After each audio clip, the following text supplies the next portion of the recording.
station of Fox Sports. We are Fox Sports.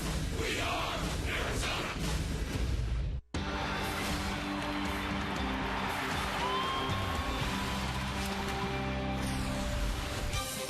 They're following the Diamondbacks in Red Rock country. On into Jerome and down here into the Valley of the Sun, Phoenix, Arizona, where this afternoon the Arizona Diamondbacks take on the New York Mets. Diamondbacks baseball presented by Sanderson Ford.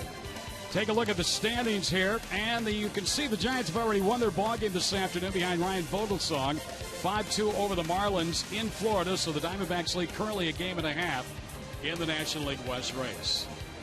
Hi again, everybody, along with Mark Grace. I'm Greg Schulte. Happy to have you aboard here for Diamondbacks baseball. Darren will be back on Tuesday when we play in Philadelphia. You know, Grace, it was about 14 months ago that Kirk Gibson took over this ball club for the Diamondbacks as manager, and man, have things changed. Oh, what a wonderful decision it turned out to be when Kevin Towers decided to take the interim tag off of Kirk Gibson and give him the permanent manager's job. He came in and he changed the culture of this organization. This is an organization that was locked into losing and losing badly for about 3 years.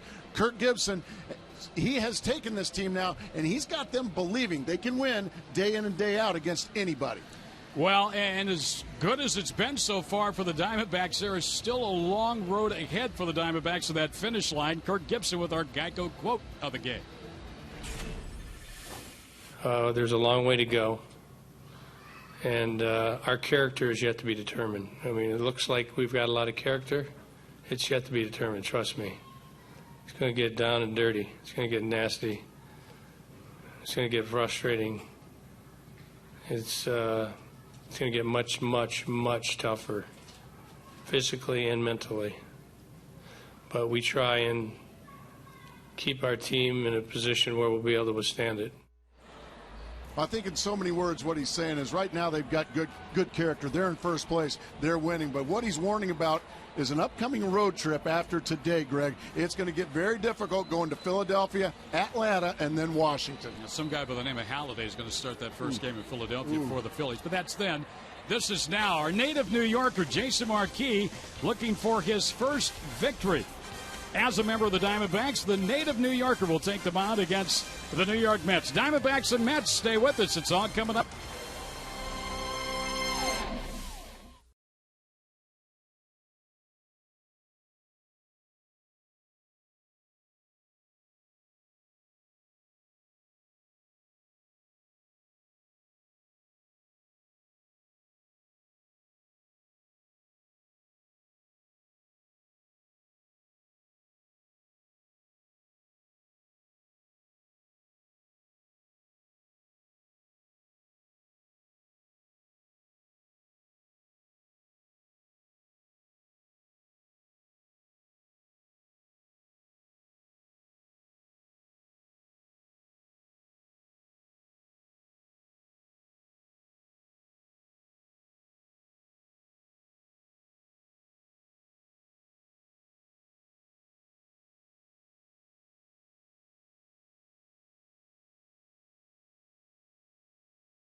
for a sweep of the Mets as they end this homestand. Sanderson Ford presents baseball this Sunday right here on Fox Sports Arizona. I'm Jody Jackson. The Diamondbacks will celebrate the 10th anniversary of their World Series championship in September, and we reflect on the many moments that made that season oh so special. Luis Gonzalez, before he became a World Series champion, grabbed the spotlight during the All-Star festivities. It's our APS World Championship moment.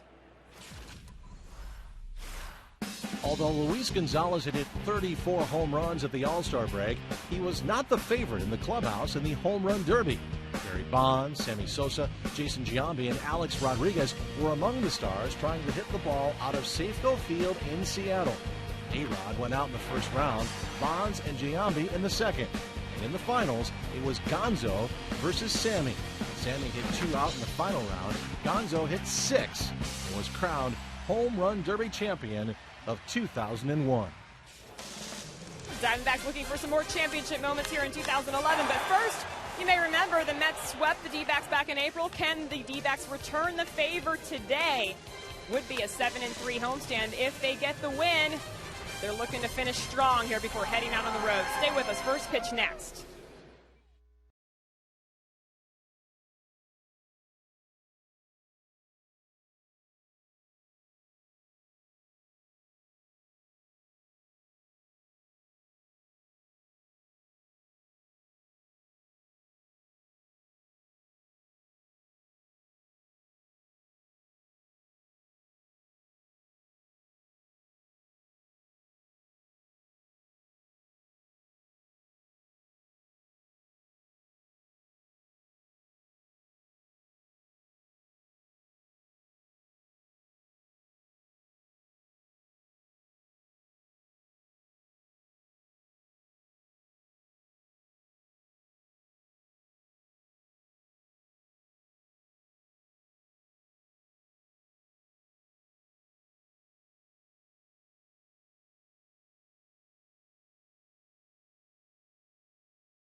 Diamondbacks baseball brought to you by Gila River Casinos. Play slots with your Players Club card at any Gila River Casino, and you can win $2,000 to $20,000 instantly.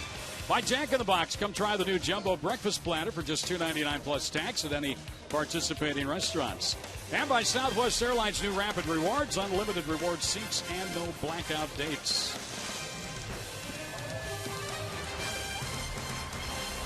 You're inside Chase Field, the finale of this long homestand, and Gracie, it's been 6-3 thus far. Chance to make it a really good one with a 7-3 mark. Yeah, it got off to an awfully slow start, if you will, Greg. Losing 2 out of 3 to the Los Angeles Dodgers, and then the Houston Astros came in here in Game 1 of that 4-game series and just kicked the Diamondbacks right in the teeth. But since then, the Diamondbacks, like they have all year long under Kirk Gibson, just shown resiliency and put together a 5-game winning streak. Here's Kirk Gibson. His rival manager is Terry Collins. He's done a nice job with a banged-up ball club. The New York Mets, first season as their skipper. And let's take a look at the Mets lineup. How he's going today. Pagan, Turner, and Wright. Duda still batting cleanup. Bay, 4 home runs, or make that 5 home runs this career against Marquis. Toley, Friday, Tejada, and the former Diamondback farmhand, Chris Capuano, pitching. So here's Jason Marquis. He's looking for a good one here, Gracie. He's had 2 struggling starts since joining the Diamondbacks and pitching against one of his hometown teams. He's from Staten Island, pitching against the Mets here. And his last start, he got hit around against the Houston Astros, but his teammates came to the rescue and got him off the hook, and they ended up winning that game. I think he wants to win his own game here today. Keep the ball down. That's the process, and a strength to Pagan to start the day. Pagan hitting .249, 6 home runs, and 41 driven in.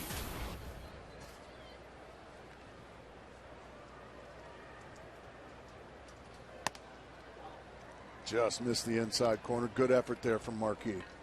Gary Cedarstrom is our home plate umpire here this afternoon, calling balls and strikes. It's that newfangled hockey mask type helmet. That dribbler is foul. They are very lightweight, though, but they give you quite a bit of protection.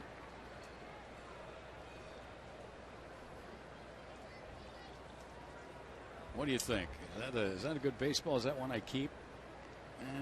Let's see. Yeah, I'll put it in the bag for right He's now. putting it in the bag. There you go. Attaboy, Gary. He's the crew chief. That one's down low. 6 starts this season against National League East teams. Marquis is 3-1 with a 4.30 ERA. 6-7 career mark against the Mets. He faced New York earlier this season, got a no decision. While with Washington, a game the Nationals won 7-3, went 6 innings, allowed 7 hits, 3 runs, struck out 9 in that ball game.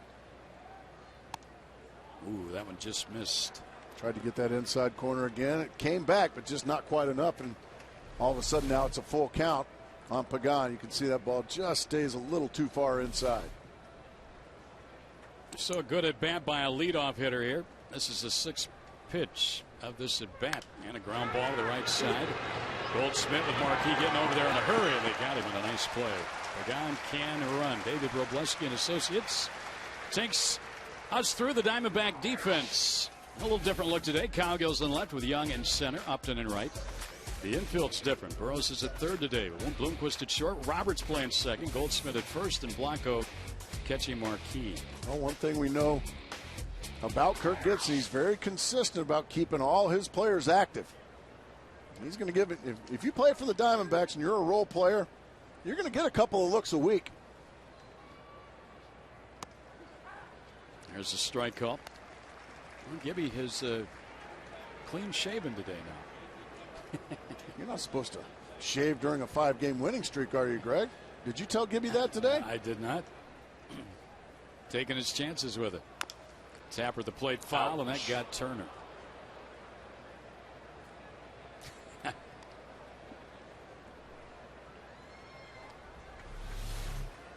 Where'd it get him? Oh, man, looked like the instep. Down goes Turner. Oh, right on the top of that foot. Golly, that hurts. Just go ahead and take a ball-peen hammer. No. And just whack yourself or whack one of your buddies in the foot. And, hey, how'd that feel? Not too good. Yeah. Man, it felt like I just fouled one off my foot. That's probably what they tell you. He checked his swing on that one. Turner's had a nice season for the Mets. Had a 10-game hitting streak earlier back in July.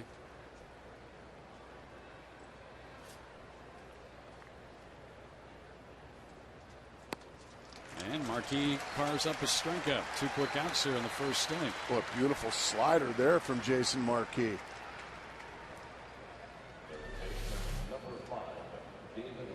See the tight spin on it. Out in front of it is Turner, and 2 quick outs, as you said, Greg. Now David Wright is at 406 against Marquis in his career with 2 home runs. He's got 2 home runs. Bay's got 5 home runs against Marquis in his career. Wright took an 0 for 4 last night. 0 for 3 in the first game with 2 walks. That's why he's got the pants up. He's got the hitting boots on. He doesn't go a series without at least 3 or 4 hits usually, David Wright. But Diamondback pitchers have put the clamp on him pretty well. He's got the protective gear down low. He knows Marquis likes to throw those sinkers down and in. That almost looks like a walking cast, doesn't it?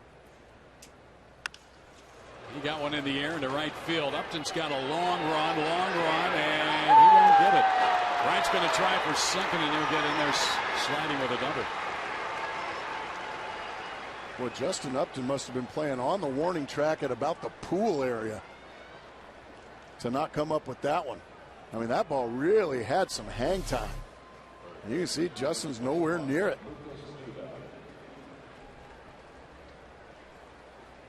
So that'll go as a double. You can see just how long that ball stayed in the air, and Justin just can't get there. So take advantage of where they play you, David Wright. He's got his first hit of this series. A little pop-up double. And Duda now with a runner in scoring position, 2 outs here.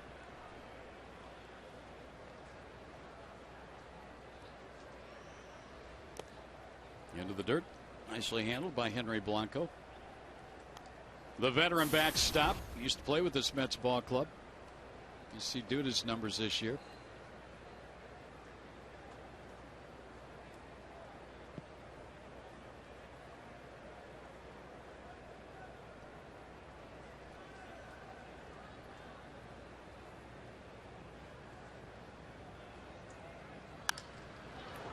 Left field and a long run out there for Cowgill and foul around, and it's out of his reach and out of play. You know, going back to Marquis, see where's number 21, which he has worn throughout most of his career. He wanted that number when he originally broke in with Atlanta, but they wouldn't give him Warren Spahn's retired number. How dare them? Yeah. But he got it away from Sean Burroughs, who now is sporting 11 these days. Sean's in the lineup today against the lefty. Oh, the number 21. Something I never get at the blackjack table.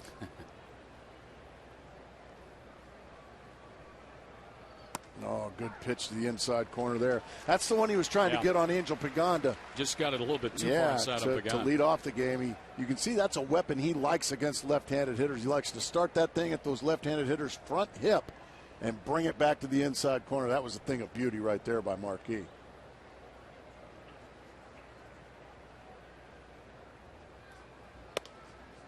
A little high there, 2-2 the count.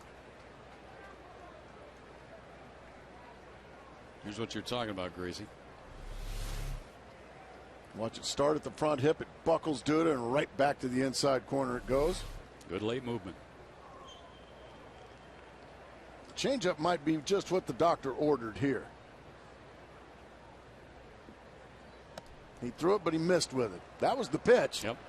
But it just started about a foot outside, so it was easy to give up on right there by Lucas Duda. Well, Marquis knows he needs to get Duda here with Bay, the guy who's really wreaked havoc on him, throughout his career standing on deck.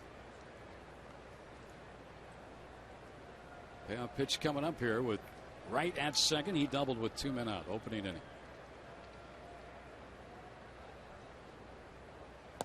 Got him. 2 strikeouts in the inning.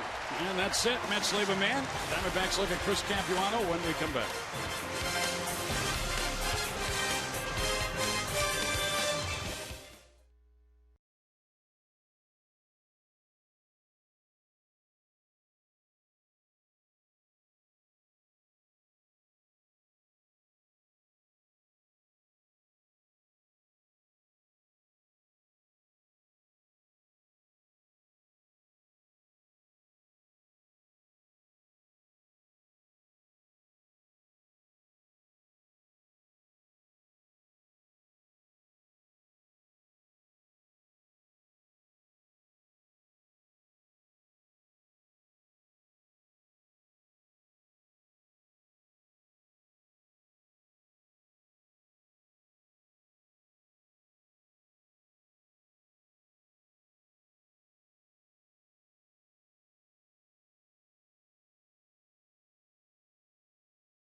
Brought to you by Southwest Airlines. Go to southwest.com/Yahtzee for your chance to win rapid reward points.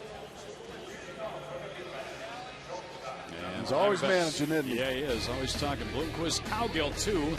Upton, Young, Roberts, Burroughs, Goldschmidt, Blanco, and Marquis, a good hitting pitcher in that 9 spot.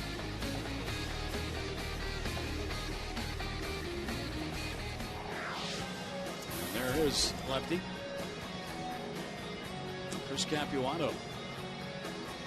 He was part of the Sexton deal heading to Milwaukee years ago, and he's bounced back nicely after a lot of time on the disabled list. See, 24 games, 22 starts, a 9-10 mark. Lyle Overbay was also part of that deal.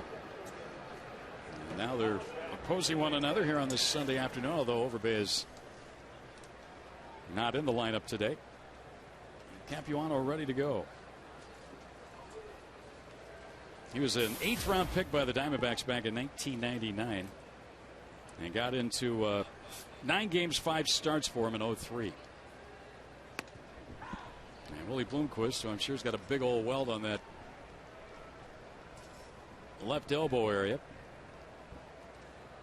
takes a strike.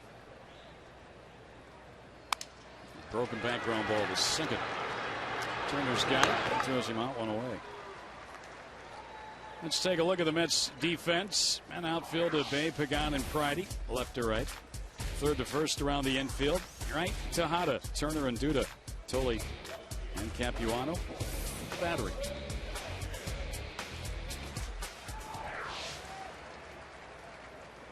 Jason Bay has had a good series against the Diamondbacks thus far. 3 hits the other night.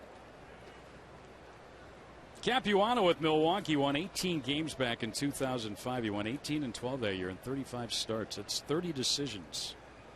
Then a pretty dastardly arm injury derailed him for, well, at least a couple of years, didn't it, Greg? Did not play at all in 2008. Was not in the big leagues 2008, 2009, and 24 games last year with Milwaukee. And Cowgill pulling off 0-2 the count. And that's what Chris Capuano is going to do. He's going to change speeds. He's going to run the ball in on the right-handers and then throw a good changeup behind it.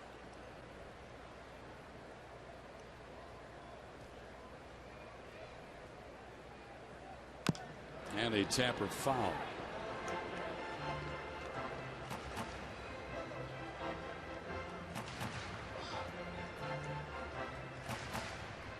Chris is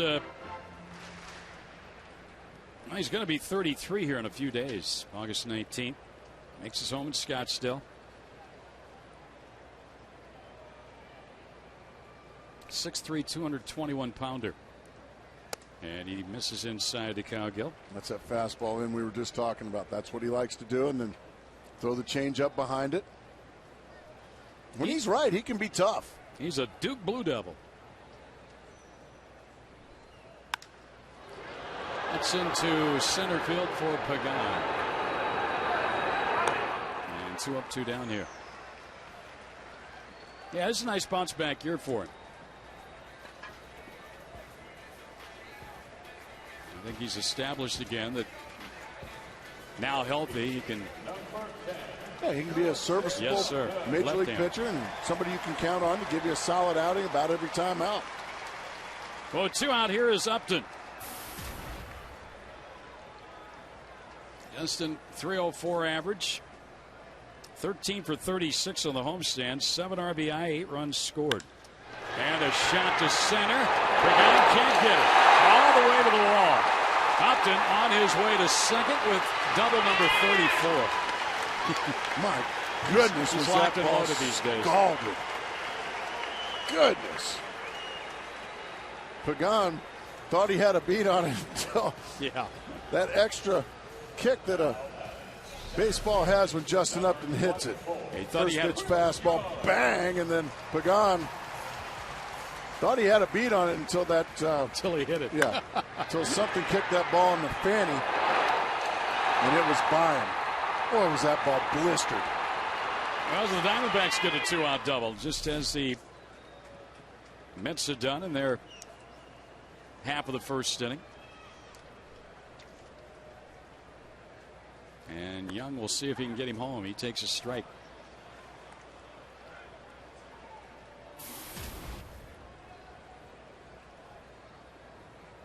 Upton leads the National League in 2 base hits with 34. Tulowitzki and Beltran each with 31.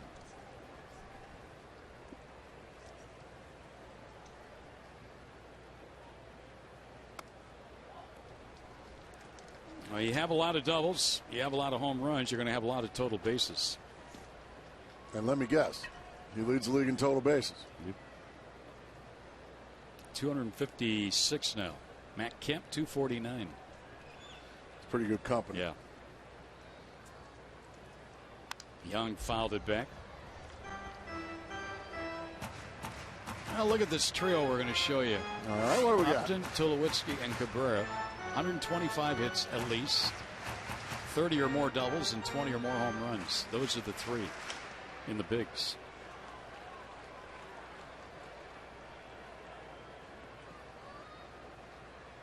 I didn't realize Tulowitzki was having that fabulous of a season. He's gotten his average up now over 300 too. At least he did the other day.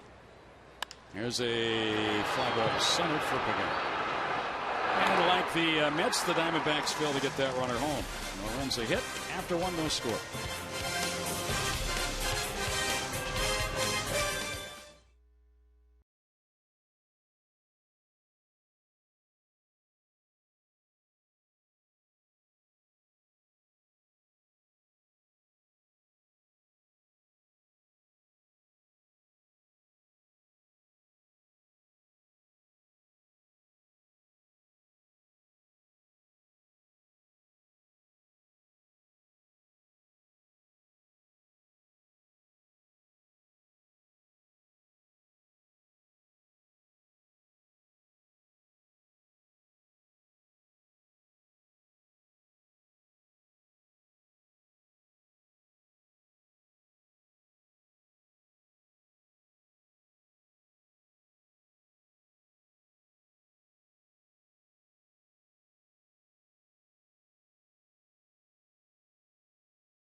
Top of the second, and of course Marquis wants to beat the Mets today, but he is a New Yorker through and through, proud of growing up in Staten Island. He took his team, the South Shore Little League team, to third place in the Little League World Series in 1991. He was 12 years old, and one of his teammates, he played travel ball with him, he grew up with him, Michael Cameretta, went on to become a firefighter, and as Jason told me yesterday, he was one of the first responders on 9/11.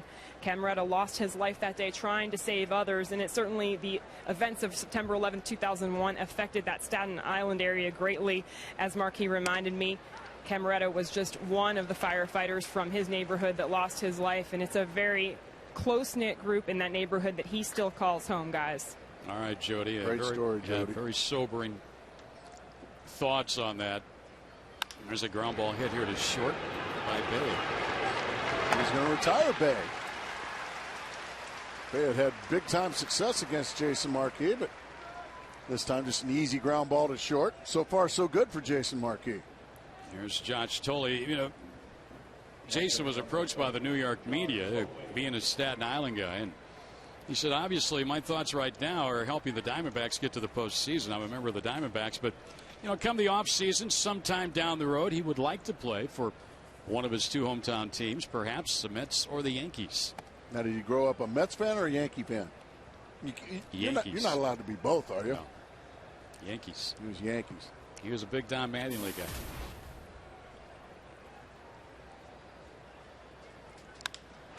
Boy, he's getting the ground balls. Well, I think everybody at one time or another was a big Don Mattingly guy. Yeah. What a great player, and well, he was the ultimate Yankee there for a while, wasn't he? Sure was. Here's Jason Pridey, Prescott's own. Pridey started game one of this series, had a run batted into that ball game. Mike Baxter got a start last night and played a big part in an early Mets lead. Strike one is called. Big ball game for Marquis. and the Diamondbacks here today. They're trying to go 15 games above 500. Man. You know the last time the Diamondbacks were 15 above 500? I would have to say, did they ever get 15? They had to have gotten 15 over in 07, didn't they? That 90 and 72, the end of the 2007 season. Wow. What a great job Kevin Towers has done, along with Kirk Gibson and the Kirk players. Gibson's staff. Yeah, they bought into it. They bought into it. They're starting to believe now that they can not only play with anybody but beat anybody anytime. Another ground ball machine. Brady slipped out of the box too. He's retired. 4 ground ball outs, 2 strikeouts. The outs so far recorded by Marquis.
And roll now for the Fry's D-Backs Rewards program and earn points by buying participating items at Fry's. And by Kia Motors. To learn more, visit phxkia.com. Canyon de Chelly and Spider Rock have not been up there, Bill. I haven't either. You haven't been to the Grand Canyon either. Yeah, I'm honestly, I'm ashamed of that. It's embarrassing. Have you been to Sedona? That I've been to. There you go. It's a little closer. Lake Havasu? No. Really? Never have. Boy, we're going to have to take you on a road trip this offseason. I need to get out more. Around the state. All right, Capuano back to work. Gave up a 2-out double up in the first. Roberts first up. Ryan had the huge blast last night, the 3-run homer. Helped the Diamondbacks to that victory. 16 homers, 50 runs batted in. I like the fact, too, Gracie, you look up there at the walk total, he's had 51 walks. The on-base percentage is tremendous. Rebel with a cause. Yeah. Okay.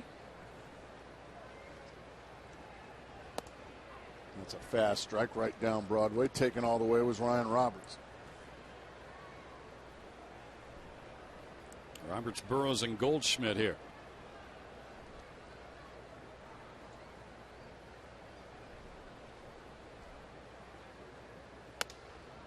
Just missed the inside corner, 3-1.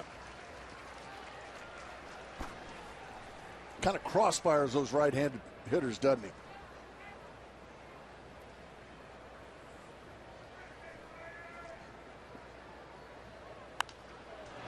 It's popped up. It's going to go out of play.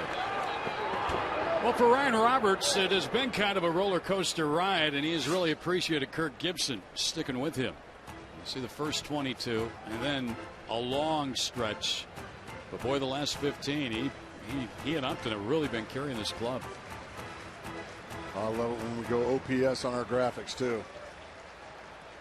1167 is pretty good. Just want to make sure all our viewers know that.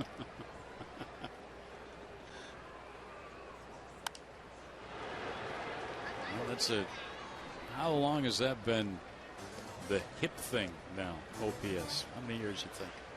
Well, for my money, it's still not hip. but it's been shown a lot. But yeah, I'd say for at least three or 4 years now. Yeah. And then what it is, on-base percentage plus slugging added together. Yeah, the folks at home know I'm not a sabermetrician. Popped up to the shortstop. Tejada, if it comes down, he should catch it. He does. Never known one that hasn't come down. Well, I guess there has been. I think a Tropicana, a ball stayed up in the catwalks. Yeah. Sean Burroughs gets a start here this afternoon. We had a ball that actually hit up there the other night in foul territory.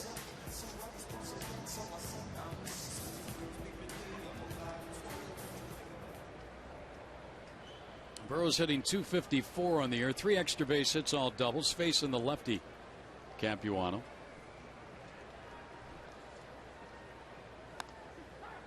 Good fastball to the outside corner.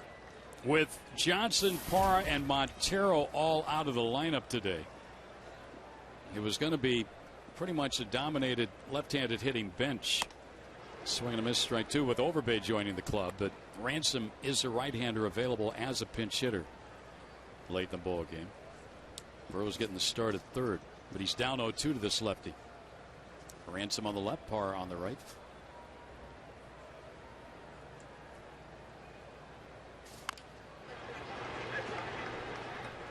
Yeah, you're right, Gracie. Losing 2 out of 3 to the Dodgers. You lose that first game to Houston. You're looking at a 1-3 homestand staring at you. But right now, 6-3, chance to make it 7-3 going out. And in those 4 games, the 3 Dodger games, and they were a step slower than the Dodgers and the Astros, and all of a sudden something happened.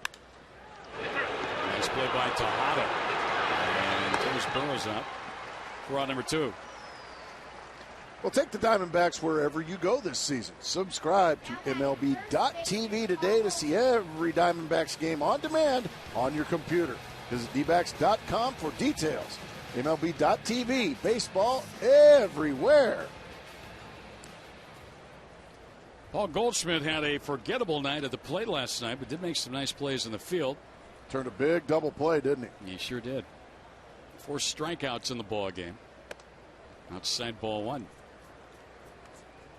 And to think what the Diamondbacks had to do to win a game of the Dodgers series, they had to beat Kershaw. How about that? Yeah. Ian Kennedy to the rescue again.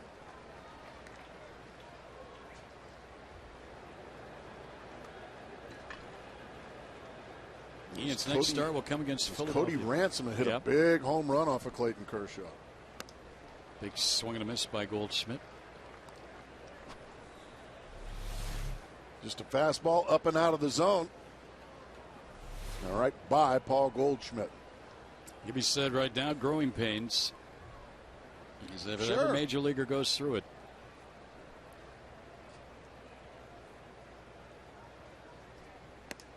Threw it right by him again. Tried to come inside with the fastball. Missed out over, but it was still right by Paul Goldschmidt. And his mind is really playing games with him right now. Good chance right now. There's that little fella sitting on his shoulder, speaking bad things to him. Good night. 1-2-3 go the Diamondbacks. After 2 no score.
With you, time to introduce you to our Sanderson Ford Kidcaster today, Natalia Lyman. And Natalia, you made a trip to come on down here, right? Where are you from?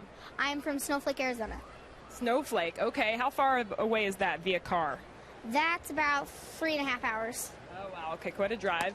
And so you've had a pretty cool day already. You got to announce the batters in the previous inning, and, you got to talk to Justin Upton yesterday. What were you most excited to find out from Justin? I guess his favorite baseball player of all time. Really? All right, well, we're going to tease it because the fans at home are going to hear from that a little bit later, but that's pretty cool. Why is Justin your favorite player? Because he's really good, and I like that he made it to All-Stars this year. Absolutely. And school just started for you, I guess, right? How's it going so far? Really good. Yeah. I like my teacher. It's really fun. All right, have any friends you want to say hi to? I'd like to say hi to my friend Claire, who told me she was going to watch. Hi, thanks for watching. And I want to say hi to my cousin, Chloe Lyman, and their family. Thanks. All right. Well, you'll have some more time with the guys. You're going to head down to the booth with Greg Schulte and Mark Grace to say hi to some more friends. Thanks, Natalia. Thank you. All right, guys, back over to you. She's headed your way in a bit. All right, we'll meet up with her momentarily. Thank you, Jody. Natalia Lyman, she'll join us after this half inning. Tejada in the center. Young tracked it down for out number one. Here's Capuano. I don't know. She seems like a high energy little gal headed our way. That's right. 10 years old. Have you been to Snowflake, Arizona? I never have. I have. Boy, I stink. Have you been to Tempe? I was going to say. Mesa and Phoenix, the Cub years and the Diamondback years, and that's about it. 1-1. 1-1 the counter on Capuano, who's got 4 hits on the year, 4 for 37. I've been all over the southern part of the state and the mid part of the state. I need to get up north more. Look out. Boy, look at that. Look at that bat. What's left of it. Javelin right there in the middle of the field. Thankfully, nobody got hurt. I mean, it's not as bad a problem as it used to be, Gracie, but we're still seeing incidents like this that really scare you. Yeah, that thing is. They break in just such a violent manner. Well, I'd say Marquis got the ground ball pitch going today. 5 of the outs on the ground. Second time around now, and here's Angel Pecan. He showed bunt. The road trip begins on Tuesday in Philadelphia. 3 in Philadelphia, 3 in Atlanta, and 4 in Washington. Well, that is going to be tough sledding, but you know what? Good measuring stick. We've been saying it all year, yeah. We said the same thing about the last West Coast trip. Look out, Jason, right in front of you. And no play at first base. That one took a big bite out of his cap, it looks like. Let's see if he's all right. Ken Crenshaw's right now, out of the dugout. Doesn't look like it. Let's hope it's not the knee. Maybe it's just the calf. One thing I know about Jason Marquis from playing against him, he's a tough customer. Yeah. Can't tell there. Ankle? Above. Yeah, it's just tough to tell.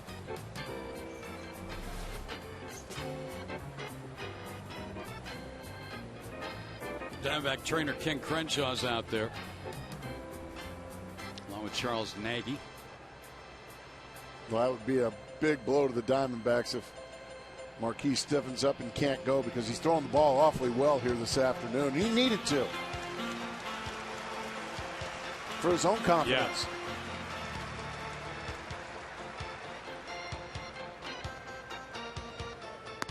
If you're a Diamondback fan, you're thinking right now, well, Nady gets hit by a pitch the other night, fractured hand. Bloomquist gets hit on the elbow. Upton last night got hit on the wrist. And now this line drive back at the pitcher. We saw Pelfrey get hit on a line drive in this game. I think he said he's okay. He wants to stay. Just didn't expect anything less from Jason Marquis. He's he's Staten Island boy, you know. He's tough. And a nice round of applause from the fans. Pirates fan there in the crowd. They had a good run there for a while. Sure did. The fun kind of ended, though, in Pittsburgh, and when they lost 10 in a row recently. But that was kind of the story of Major League Baseball for a while. I have to admit, I was one of the millions pulling for the Pirates there. I think everybody was, to be honest with you. It's always a good story. They have not had a winning season since 1992. And that's a storied franchise. It is a great baseball city with such great tradition. Some of the amazing players that have played that played and had great careers in Pittsburgh, from Stargell to Clemente. There's a chopper foul by Justin Turner.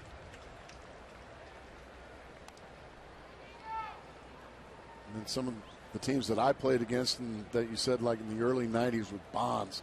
Van Slyke, Bobby Bonilla, Doug Drabeck was winning Cy Young awards. Good teams. Not since 92. But it's been a while. Yeah. Turner struck out swinging his first time up. Pagan with a 2-out hit off of the pitcher Marquis. And he'll draw through and get back in. Now, Pagan has stolen 23 this year.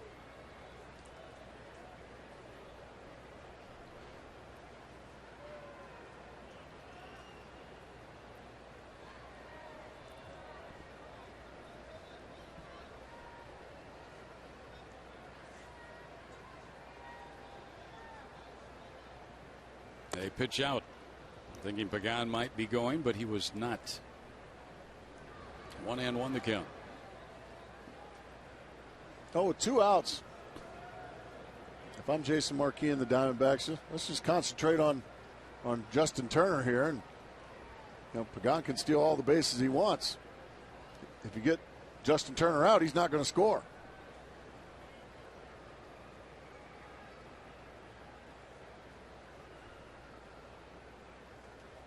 There he goes. Pitches inside. The throw is high and into the outfield. A misplay there by Blanco, but Pagan has to hang on at second. So he'll get a stolen base, number 24.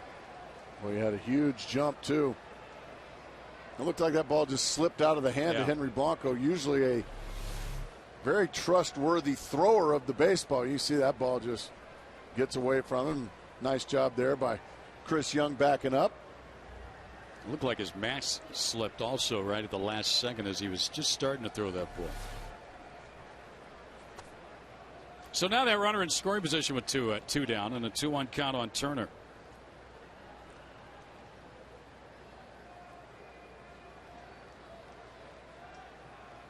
Into the dirt, 3-1. And the on deck hitter is David Wright.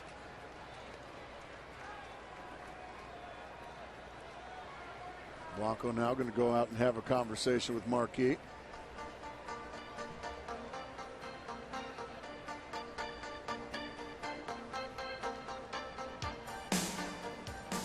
The update on Dan Uggla today, Gracie. They're in the 9th inning. Cubs leading the Braves 6-5, and Uggla right now is 0 for 3. Uh-oh. And they're in the 9th? Yeah. Is he due up? Don't know. I don't know where they are in the batting. Otherwise, we may see the end of it. 3-1 count here on Turner. And ball 4. Now Wright will bat with 2 on and 2 out. And he doubled. He blooped a double down the right field line his first time up. First walk given up by Marquis.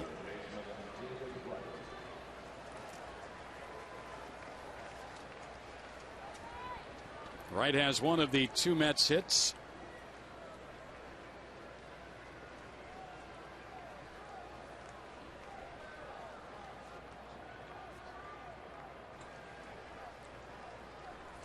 Well, today's broadcast is on AFN, the American Forces Network, broadcasting to the U.S. Armed Forces, serving in 175 countries. And the board ships at sea, they're watching around the world in Iraq, Germany, Italy, Southwest Asia, South Korea, and Japan. We say welcome. Lundqvist to first to get right, and that'll end the inning. And 2 are left. A hit and a walk. Well, our Kidcaster, Natalia Lyman, had a chance to sit down with her favorite Diamondback, Justin Upton, and here's that interview. What is your favorite restaurant? My favorite restaurant? That's interesting. I don't really have a favorite restaurant, but if I had to pick one, it'd probably be Houston's.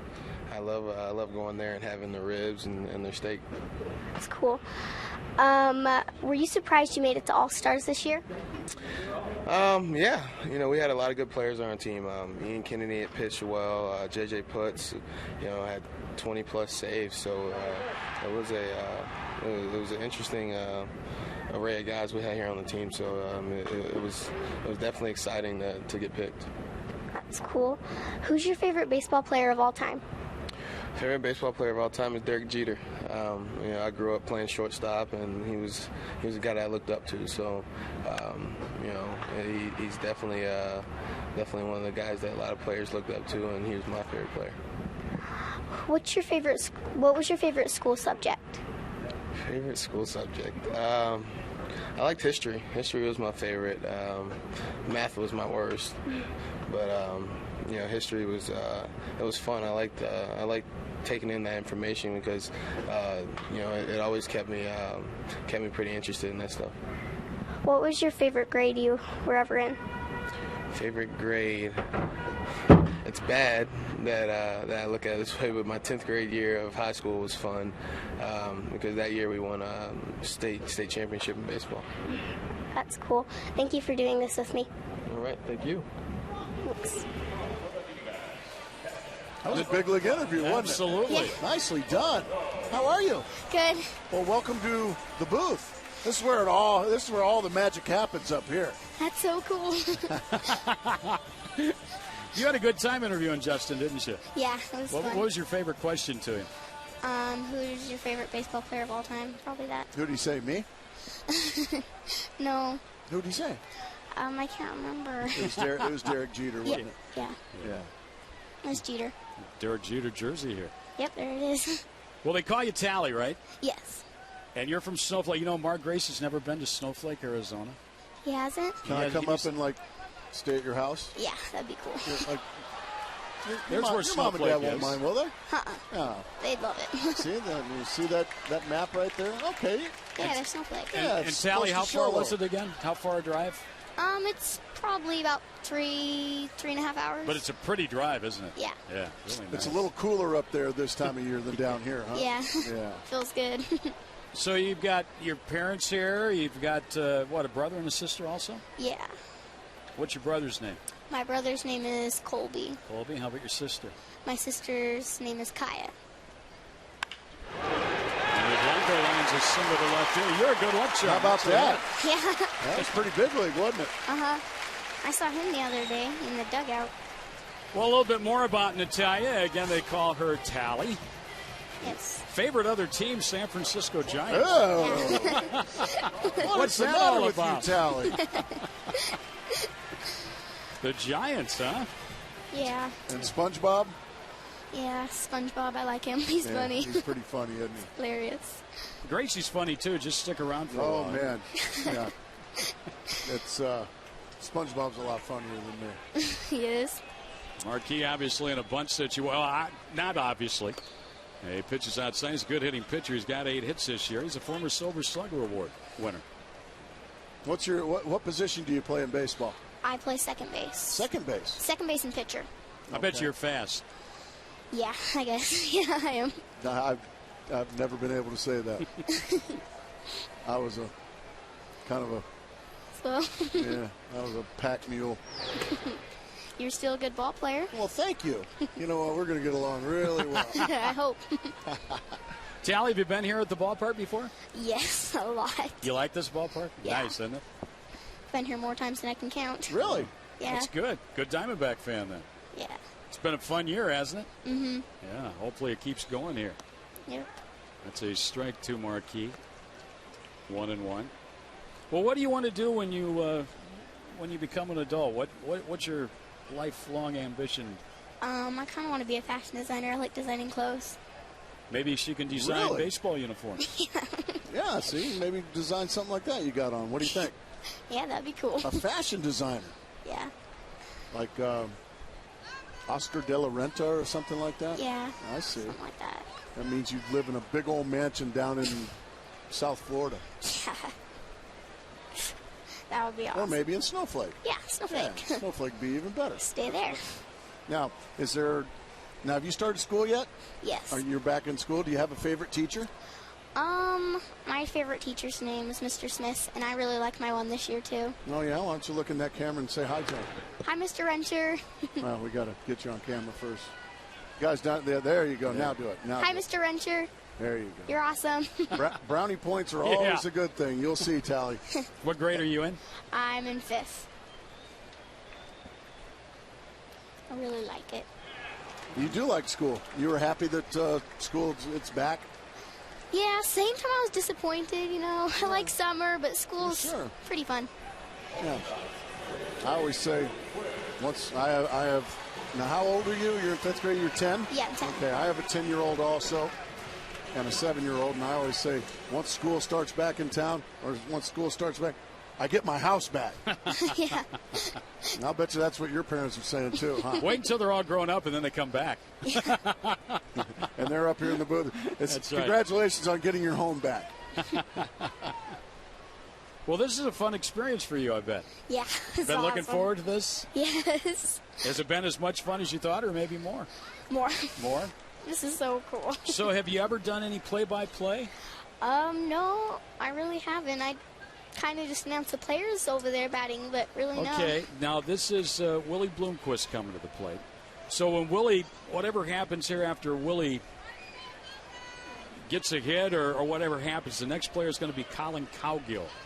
And we'll let you introduce him, okay? Okay, that sounds cool. All right. His name again is Colin Cowgill. Colin Cowgill. There he is in the on-deck circle. Okay. Bloomquist here after Marquis failed to advance Blanco on a sacrifice bunt. Well, he's got a 1-1 count. He grounded his second first time up.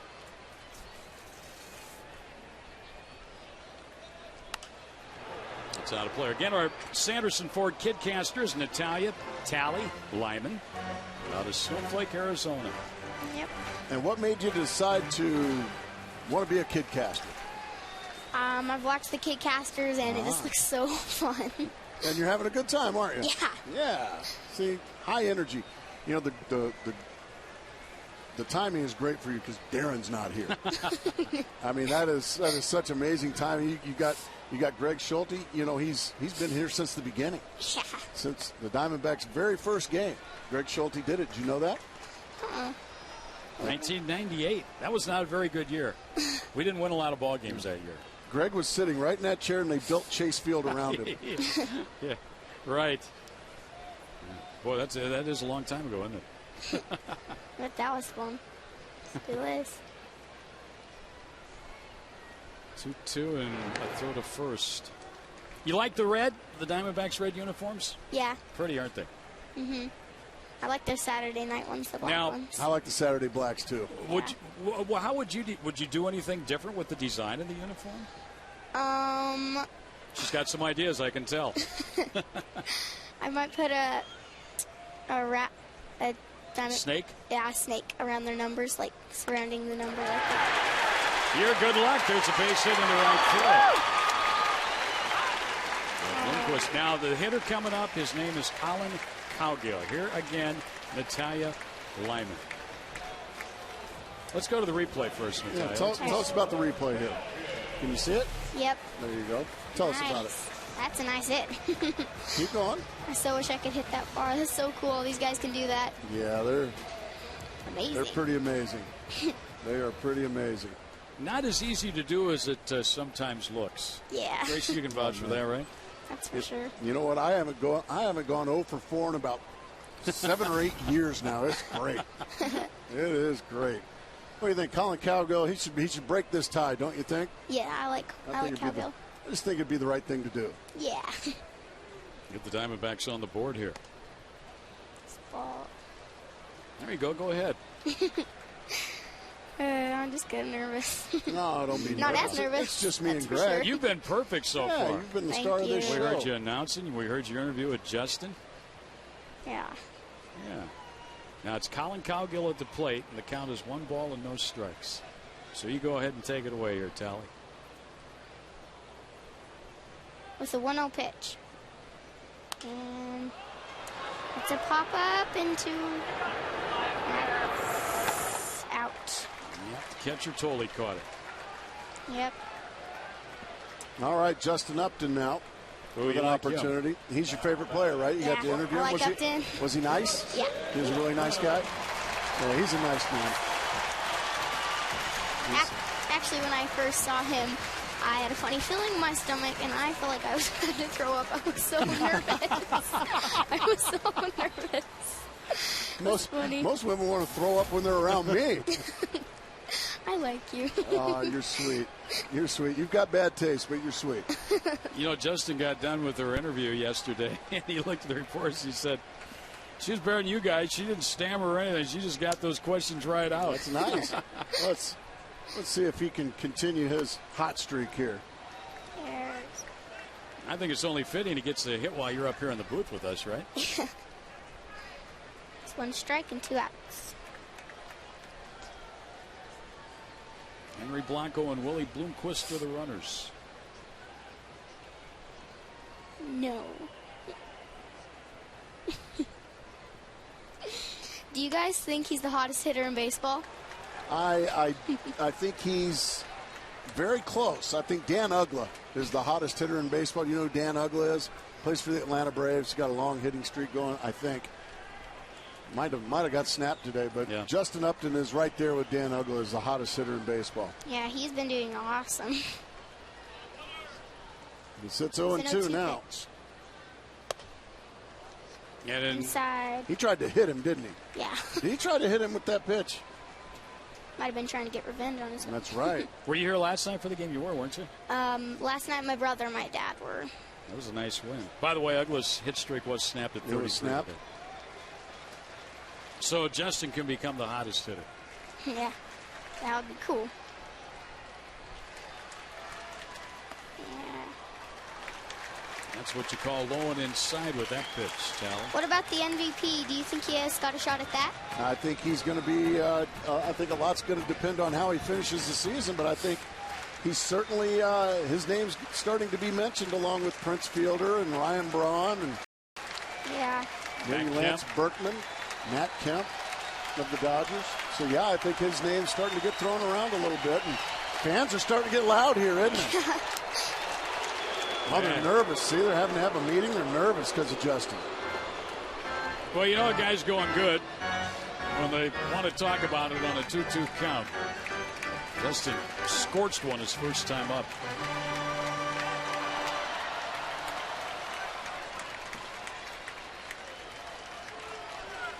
Why don't you like OPS, Gracie? Well, because I think 95% of our audience doesn't know what it means. Do you know what it means? No. There you go. I don't. Oh, he struck out. Tally. Well, Natalia, we enjoyed the visit. We hope you had as much fun as we did. Yep. It was so cool. All right. Natalia Lyman, our Kidcaster here today. We'll be back with the fourth in a moment.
And Diamondbacks and the Mets, no score here. After 3, time for our AT&T trivia question. And reunion weekend coming up, so that's what we're focusing on now. How many total home runs did Gonzo hit to beat Sammy Sosa in the 2001 Homer Derby? That was up in Seattle, right? That was up in Seattle. That's exactly right. Well, I bet you Gonzo could tell us. I know, because I just saw Jody Jackson's little hit on that. There's Gonzo. A Gonzo sighting. And Jody Jackson, well, she had said earlier how many he hit in that final round versus Sammy Sosa. This is Duda leading it off. Camptown Races. Yeah, I always want to break into song when I Duda. Duda struck out. I would imagine he's probably heard that a few times before, huh? Yeah, no doubt. Well, he can Duda around the bases here. His 4th of the season to give the Mets a 1-0 lead here in the 4th.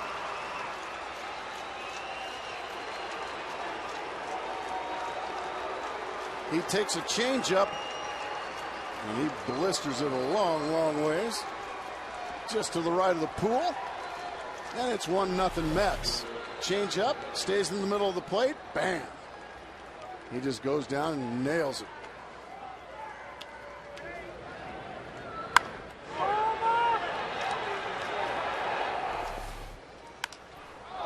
There's a fly ball hit into center by Bay. And Young will take care of that. 1 out. But 1-0 Mets. Oh, he's got the size to he's a get big him out. dude. Yeah, he is. Duh. I guess that's another thing he probably has to deal with a lot. Dude. Yeah. There's a strike call to Josh Tolley, the catcher.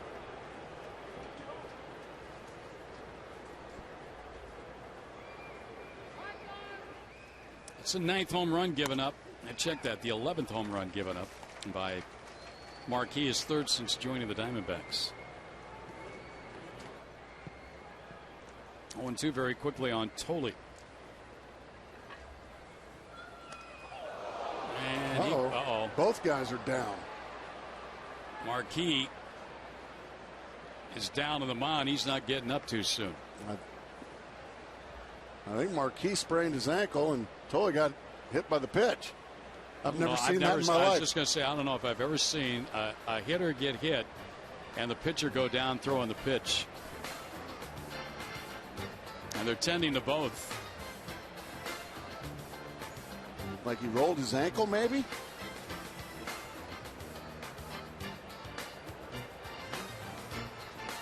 Well, let's watch this again. Here's Marquis throwing. It's his back leg. Well, you don't ever have to worry about a mound being charged there. They're both on the ground. It's his back leg. His plant leg. And both guys just go down. Yeah, Jason Marquis walking off the hill. He's done. It has to be something that from that shot he took off the bat. That's what I'm thinking. Last inning off that from Angel Pagan. Wow, what a shame that is.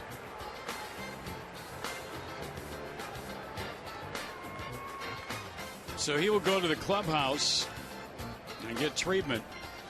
And coming in for the bullpen to pitch, it'll be Zach Duke, the left-hander. Man, they're falling like flies here. At the same time.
Leaf, and he'll need to give the Diamondbacks some length here this afternoon as Jason Marquis has left this ball game. 15th appearance for Duke.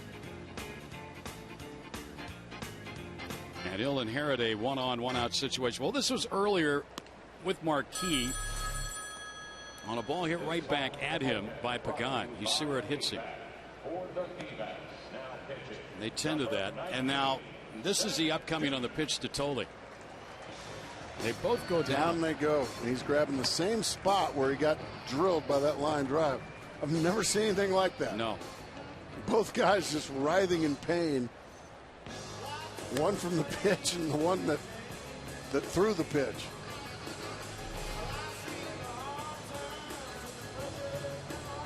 Our Kia text poll presented by your local Valley Kia retailers. By texting to vote, you can send to receive a message from Kia Motors America. Toughest to deal with in Philadelphia: Lee, Halladay, Howard, or Victorino? Well, all of the above. We should have an E. I was going to say. Howard's been very good against the Diamondbacks. Diamondbacks beat Lee earlier this year. Let's see a matchup on the Tuesday, Coleman or Halladay, and then Wednesday and Thursday, Saunders, Lee, Kennedy, Worley. So Duke is on now with a runner on one out, Ruben Tejada. Oh, excuse me, Jason Pridey at the plate. Jason Pridey with Tejada on deck. Yeah.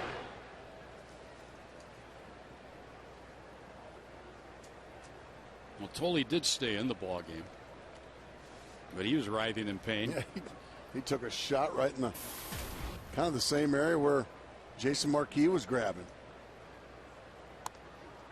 It's a strike call. Zach's done a nice job for the Diamondbacks out of the bullpen. And he's been terrific. He's going to need to be here again this afternoon.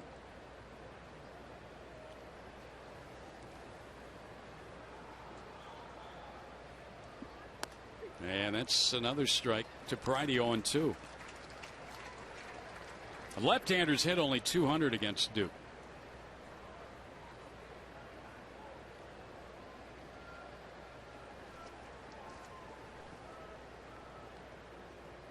A lead here on a home run by Duda to start this inning. Ooh, that almost got the outside corner. 1 ball, 2 strikes. Again, the Giants won earlier today in Florida 5-2 over the Marlins.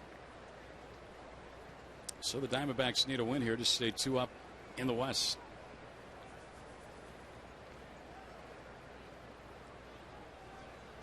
Into the dirt. And while the Diamondbacks fly out after the ball game, we'll spend the off day tomorrow in Philadelphia. The Giants go start a 4-game series in Atlanta with the Braves. And Charles Nagy, the Diamondback pitching coach, there at the opening. And the D-backs again will have to nurse the pitching staff through the remainder of this game. There's a line drive, foul. Diamondbacks got a break on that ball. It sounded like a broken bat, and it just did go foul by Pridey. Yeah, it is a broken bat. He'll have to get some new lumber. And just as you see, Charles Nagy. The most valuable staff. Gibby, Trammell, Williams, Baylor. Well, Xavier Nady? No. That's a G on there. That's Charles Nagy. And then also you got to add Sherles. Sherlock. There you go. But it was a good sign. Well, you mentioned my having been here from day one. Glenn Sherlock's been here from day one, along with Jeff Matuzas, yeah. the bullpen catcher. Good man, Glenn Sherlock. Won't get any arguments from me there. 3-2 and the pitch and a swing and a miss. So Duke comes in, strikes out the first man he faces, and it's out number 2 here in the 4th. There's Jeff Matuzas. He's been here since day one as well. So there's still a few of you left. Well, what is Kachenko? Find out and learn how you can play right here at Chase Field by going to the interactive kiosk Here's section 111 during Diamondbacks regular season home games. 2 outs now for Tejada.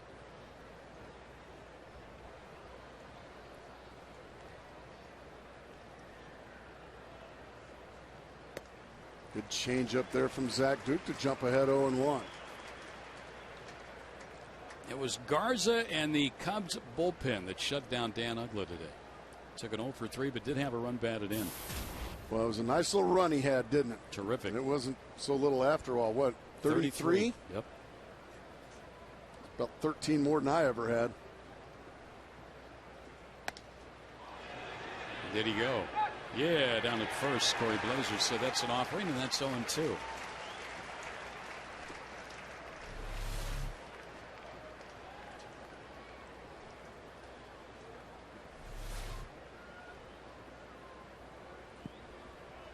This game's got length written all over it.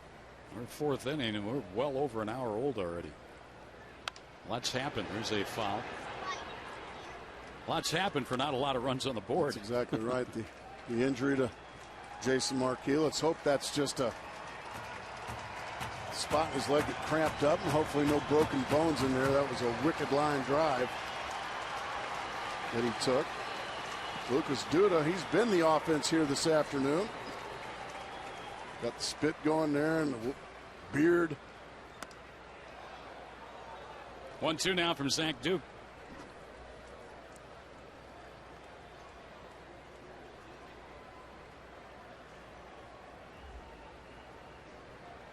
Duda started this inning with a home run, and the Bay fly out, and then the hit batter, and that's when Marquis left, injuring himself on the follow through. That's 2-2 now. Zach Duke has come on. He struck out Pridey. Tolley's at first with 2 down, and the batter is their shortstop, Ruben Tejada.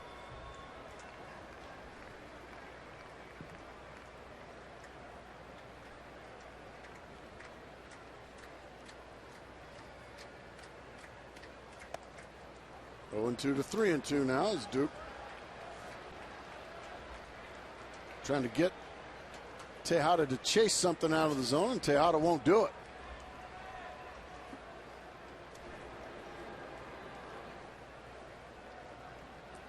Now Tolley will run here with 2 men out and the full count.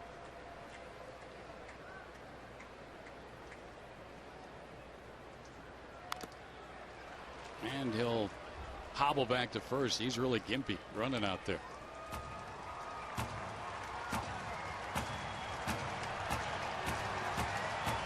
We'll dial it up one more time on 3-2.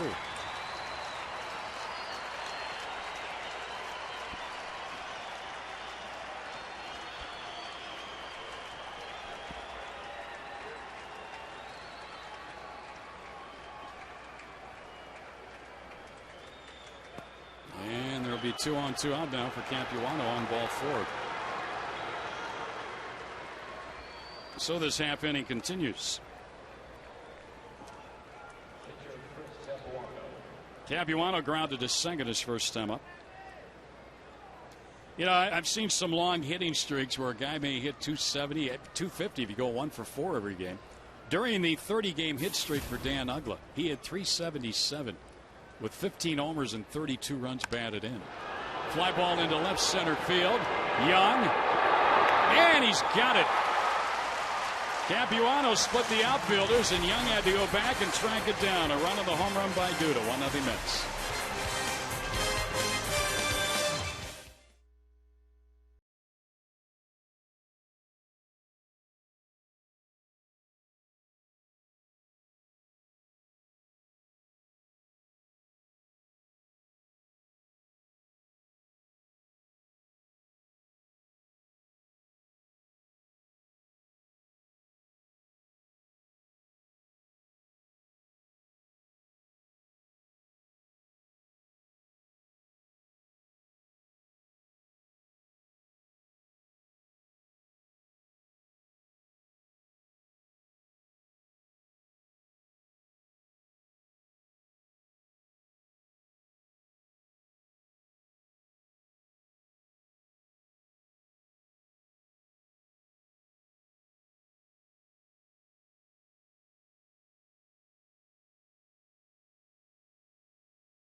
Bottom of the fourth inning. Our Nissan key to the game here today, Gracie. Winning. Winning. Absolutely. You want to have a sweep. You want to finish off this sweep. You want to finish off this homestand on a winning note. And speaking of winning. Oh, wait. That kind of, like winning. Charlie Sheen. Charlie Sheen was here. He was taking a little BP today. They're getting ready for production of Major League 3.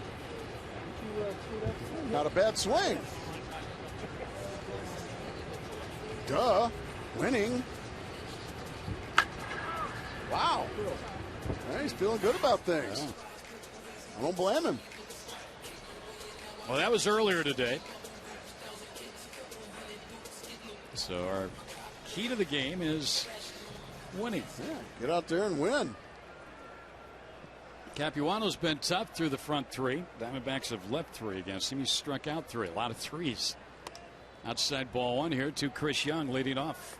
Diamondbacks now find themselves in a bit of a familiar spot here on this homestand. Behind. Playing from behind.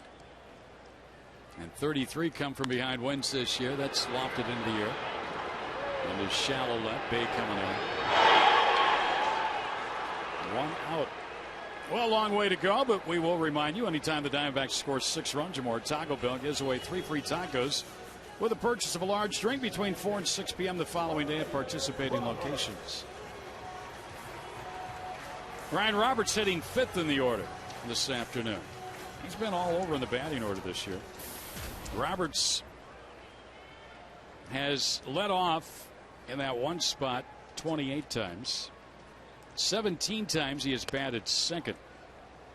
Once he has hit third. Has not hit cleanup. This is his 10th time in the number 5 spot. 20 times he's hit 6. 11 times he's hit 7. He's hit 8 7 times. And batted 9th once during interleague play. So the only spot in the order he has not batted has been the cleanup spot. Everywhere else, 1, 2, 3. I need to get him in that cleanup spot here sometime this year. 2-1 on him now. Drew's still the lead guy in batting cleanup 54 times. Young is second 48, and then drops all the way down to Montero 11. There's a shot to center that's going to fall in front of the guy. You know, that I think you look also at the record the Diamondbacks have, 14 over 500, where they are in the standings, and they legitimately do not have a true cleanup hitter. Yeah, I would say Justin Upton would be your best bet. Chris Young, certainly a guy that can handle it. Maybe Goldschmidt later on in his career can be a guy that's a quote-unquote cleanup guy. But again, Drew of 54, that's the most in the cleanup spot this year. When I think cleanup spot, I think of Ryan Howard of the Philadelphia Phillies. He's or who's another just guy that stands out, you know. A lot of them. Now. Prince Fielder. Yeah, Prince Fielder. Good call. Albert Pujols is the number 3 guy. Yeah. There's a ground ball that just missed being an extra base hit on an excuse me swing by Sean Burroughs down the third baseline. Strike 1. That would have been nice to sneak one down there. Excuse me swing there, and if it would have snuck down the line.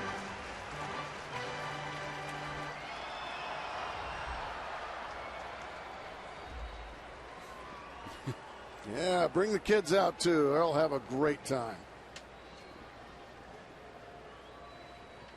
Last night we had a crowd of 33,000 plus. Not a bad Sunday afternoon crowd here today. Next time the Diamondbacks will be home will be August 26th to open up a 6-game homestand with San Diego and Colorado.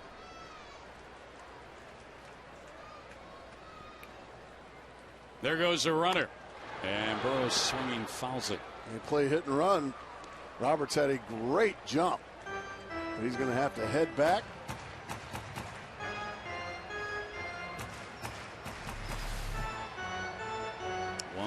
2, maybe probably about 4 or 5 steps.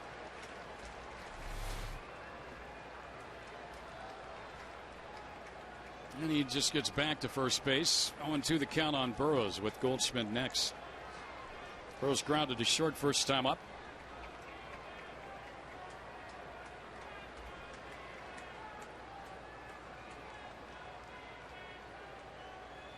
Ground ball to first by Duda. Right field. There goes Roberts to third. The throw is not in time.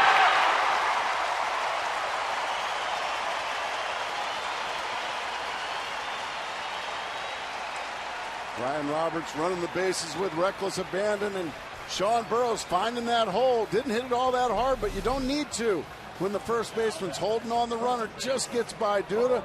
Now we're going to challenge Jason Pride's arm. Just a little extra spot there allowed Roberts to get in there safely. Get a little arrow there. Throw too. Roberts thinking third base the whole way, just putting his head down, digging, and getting in there safely. You expect nothing less from Ryan Roberts, do you? Now a big opportunity here for Paul Goldschmidt.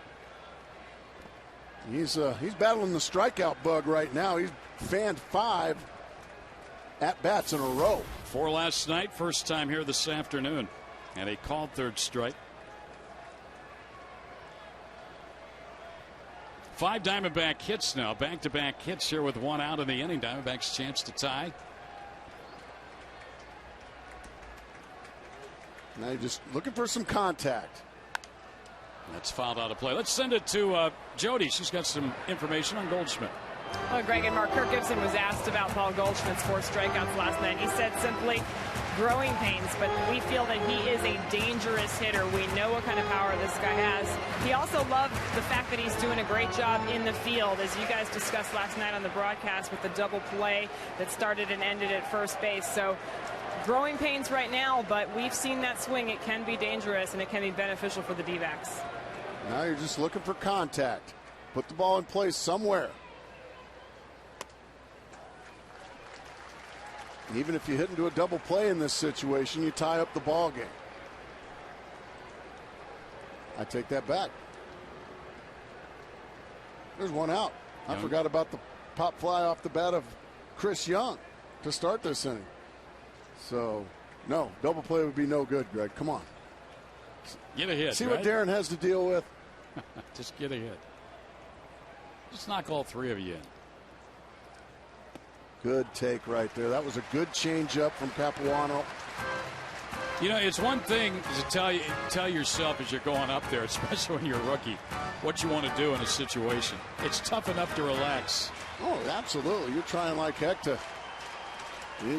Not only are you a rookie, but you're a rookie thrown right into a pennant race. Yeah. That's a lot to ask of a young man, but now he's done a good job of getting himself in a 3-1 count, a good hitter's count.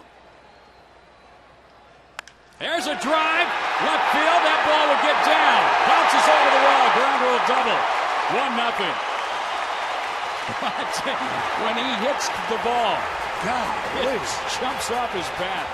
How about the sound? How about the sound his bat makes? Yeah. Capuano decided to challenge him with a fastball, and that's what we're talking about. That pitch before, the changeup that he laid off and got to a 3-1 count. Now he makes Capuano a fastball pitcher. Capuano throws the fastball. Wham! He just comes uncoiled. Boy, that's some serious bat speed. And now, probably a bit of a bad break by that ball bouncing over the wall, because Burrows may have been able to score, but it's only a ground rule double, and they're going to pitch to Blanco. Henry had a hit his first time up. He takes a strike. I said 1-0. It's 1-1, obviously, following the home run by Duda in the top of this inning. They're going to pitch to Blanco. Zach Duke is on deck. And he's a good hitting pitcher. And Blanco took a fastball right down Broadway the first pitch as well. Henry singled to left his first time up. He's driven in 6 on the year with 5 homers. He lays off a ball, gets away from Tolley, but I'm not sure if he laid off it or not. Yeah, he went. That's a strike. So he's in the hole 0-2. They checked down to first base umpire Corey Blazer, and Corey Blazer said, yeah, Henry Blanco went around.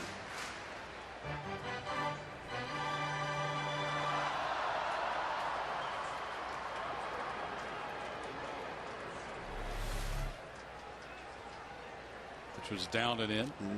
Now it's time for Henry Blanco to just make some contact. A ground ball up the middle just to the shortstop or the second baseman will give the Diamondbacks the lead in this situation. Gets away. Here comes the run in. That'll do it just as well. 2-1 D-backs.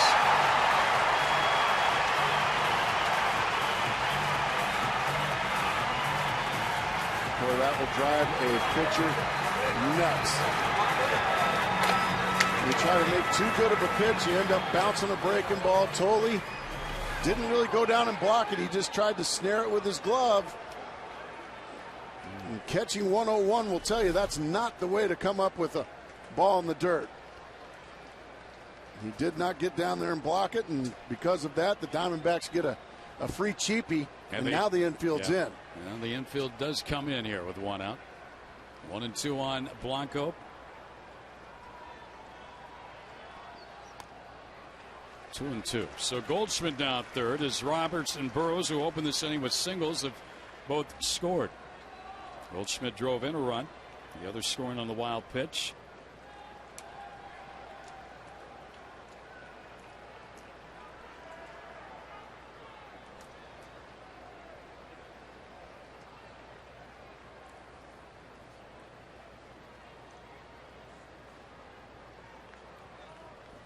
Ground ball down to third. Right looks the runner back and throws out Blanco at first base for out number 2.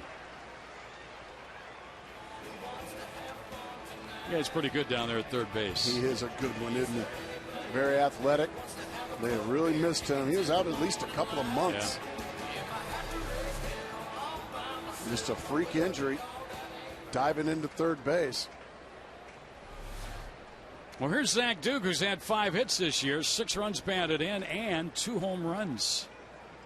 Trying to help himself. We've talked about the Diamondbacks pitchers and their ability to handle the bat and get runs in. He lays off ball 1. Diamondbacks have driven in a single season club record 29 runs. They drove in 28 in 2008. They've already surpassed that mark. Amazing. That's a strike, 1-1. They have 43 hits as a unit.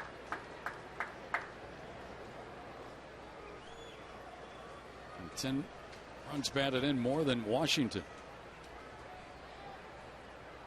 Duke trying to add to that, get him up to 30. He fouls that one down the left field line. Took a nice rip at it. Zach Duke will never forget his first game as a Diamondback. He shut out Houston, hit a 3-run homer. It's a pretty good way to start your season. He spoiled everybody rotten. Everybody expected that from the rest of the season. But now his job is to come on for the injured Jason Marquis. He got through the 4th inning. Maybe add on here. Chopped to second. Shit on the inning. Turner. Paul Goldschmidt snapped a streak of 5 straight strikeouts by delivering an RBI ground rule double. That tied the ball game. Then a wild pitch scored the go-ahead run.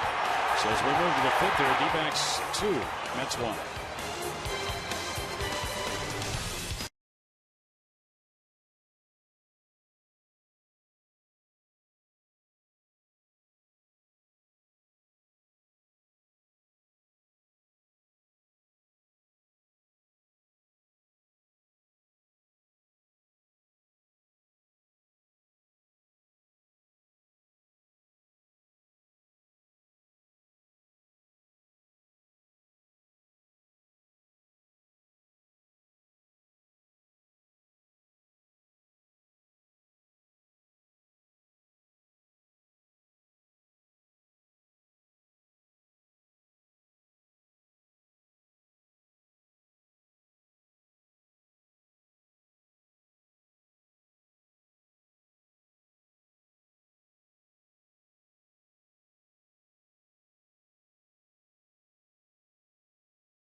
Well, it must be London. That's London Bridge. No, that's a place you've never been. The River Thames. No? Lake Havasu. Oh, that's Lake Havasu. Oh, that London Bridge. Lake Havasu City. All right, TNT trivia question. How many total home runs did Gonzo hit to beat Sammy Sosa in the 2001 Homer Derby? And the answer is... a bunch of them. 16. 16 of them. We'll continue with 2001 trivia right on through our reunion weekend. Always good to have Gonzo out at the ballpark. Where's he going? He's hanging out with the brass, with the big shots down there with Kim Kendrick. Gonzo is officially a big shot, isn't he? Yeah, that's a ground ball foul. That weekend's going to be a lot of fun, though. It is. Looking forward to it. You are a big shot when they retire your number, along with the great Jackie Robinson. Duke gets ahead of Pagan, who's batting right-handed here, and he floats one foul down the right field line. I always tell the fans on the radio side, Gracie, when you see a ball down the line, your first reaction here at the ballpark, watch the ball, is going to go fair or foul. Keep your eye on the hitter, because he'll usually tell you what. Yeah, you're right. If they start slowing down, you know they know it's going to go foul. Sometimes you'll get fooled as a hitter, but not too often.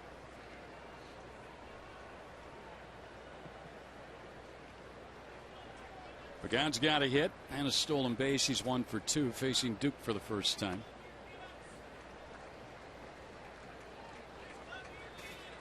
Diamondbacks trying to give the Mets a little payback after New York swept Arizona earlier this season, 3 at Citi Field. Pagan, a ground ball by Bloomquist in a hurry to start the inning. Pagan's second hit of the day. And now Justin Turner to the plate. He has struck out and walked in this game. And this ball is scalded off the bat of Pagan.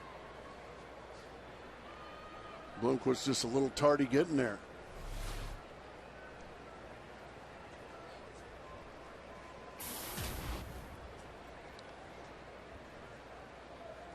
Into the dirt. Nice scoop there by Blanco. So the tying run immediately on here to start the 5th inning for the Mets. A lot of rain back east. We mentioned the Phillies were rained out. That's pushing Halladay now back to Tuesday. Start against the Diamondbacks. Washington, Philadelphia rained out. Tampa Bay and the Yankees rained out. Minnesota, Cleveland rained out today. Swinging a foul into the mid of Blanco. Let's just hope that clears out before we get to Philadelphia, Gracie. I was going to say. It's got about 8 hours or so to clear itself so we can play ball. Well, more bad news for the Diamondbacks. It's just mounted here on this series with the Mets. Marquis, a fractured right fibula. Oh my gosh, are you kidding me? How is he able to go an extra inning out there on a fractured fibula? I remember back in 1968, Bob Gibson was hit by a line drive by Roberto Clemente. All right, here's what did it. Golly. And Gibson continued to that ball game and pitched another 3 innings. And then after they took him out, they discovered he was pitching on a broken leg and missed most of the rest of that season. Well, now it's decision time for Kevin Towers. Do you go out and try to find somebody, or do you maybe go and hand the ball to Zach Duke and or a Micah Owings, something like that? Another hit, left center field. That's going to split the outfielders, and Pagan can fly. He's going to come around to score. Calgo can't come up with it. Turner will stop at second. And this game is even at 2.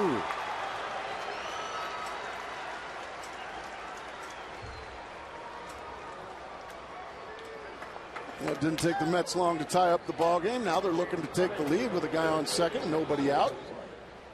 2 very hard hit balls here to start the inning off of Zach Duke, and now the heart of the order, right, Duda. And Jason Bay looking to give the Mets the lead here. RBI number 42 on the season for Turner. He's in scoring position, still nobody out.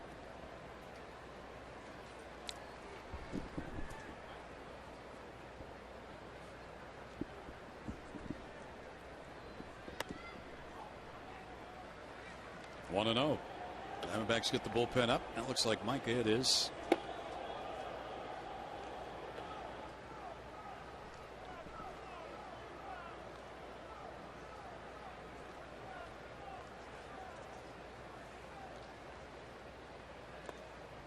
2-0 the count. So the Diamondbacks lose Nady to a fractured hand in this series, and now they lose Marquis to a broken right fibula.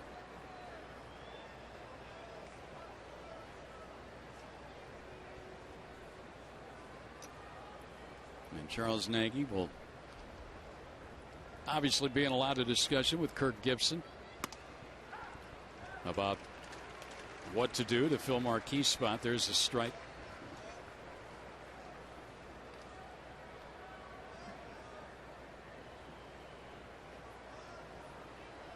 Two and one here on Wright, who has doubled and grounded to short. Duke needs an out here. And that's a strike. Fastball to the inside corner, and that one just locked up David Wright. Wright gave up on that one.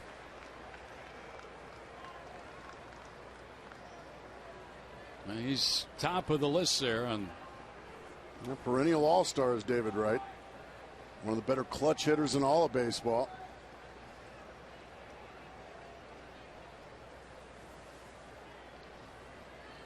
It's fouled back. Ate him up with a fastball in. You know, you look at that third base position now in the National League. Chipper Jones coming down to the tail end of his career. Not too many, is there? No. I mean, Placido Polanco, he's really not your stereotypical third baseman. Ryan Zimmerman has been hurt quite often, but I mean, he's pretty good when he's healthy. Very good. Ground ball down to third. Burrows checks the runner. Goes across to Goldschmidt for the out. That's a big first out there for Duke without that runner advancing one away.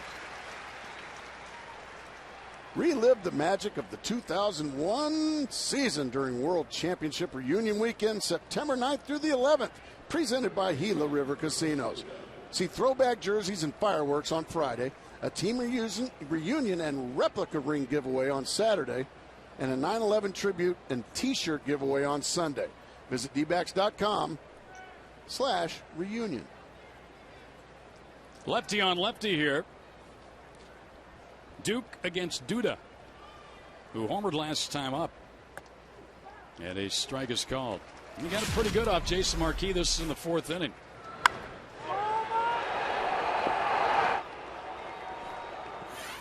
His fourth of the year.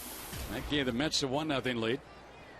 Now we're tied at 2 here in the top of the fifth inning. Runner at second, one out. And a chopper back toward the middle. And on through center field base hit, and the run will come in. That's just bad luck right there. It looked like Roberts may have got a piece of that. Tough to tell. Ball not hard hit at all. But just right in the right spot, it looks like, between Roberts and Bloomquist. I didn't think that ball was going through. No, you didn't think so.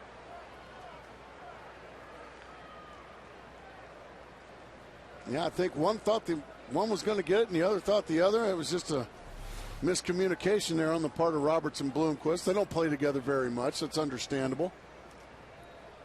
So the Mets just come right back. And grab the lead back with 2 here, 3-2. Strike 1 to Jason Bay. So Duda, 2 hits, 2 RBI in this game.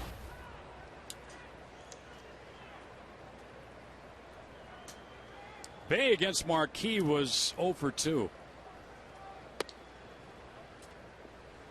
Ball and a strike. 6 hits now for both ball clubs.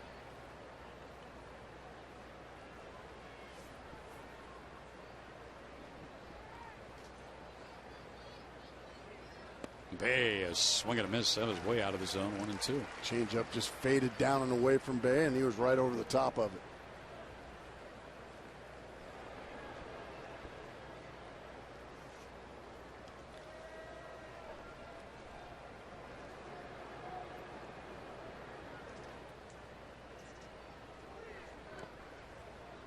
Bay began his career with San Diego back in 2003.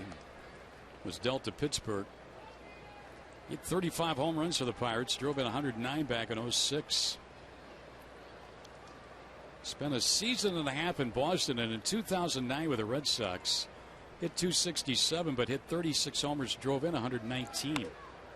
And he scored 103.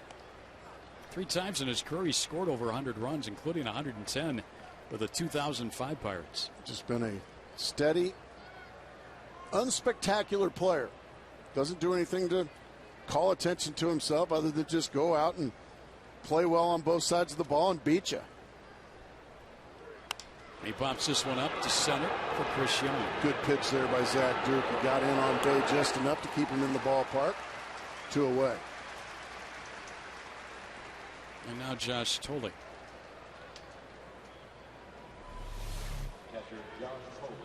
That fastball just runs in, and you can see Bay gets a good swing at it, but it's right off the label. An easy fly ball to Chris Young.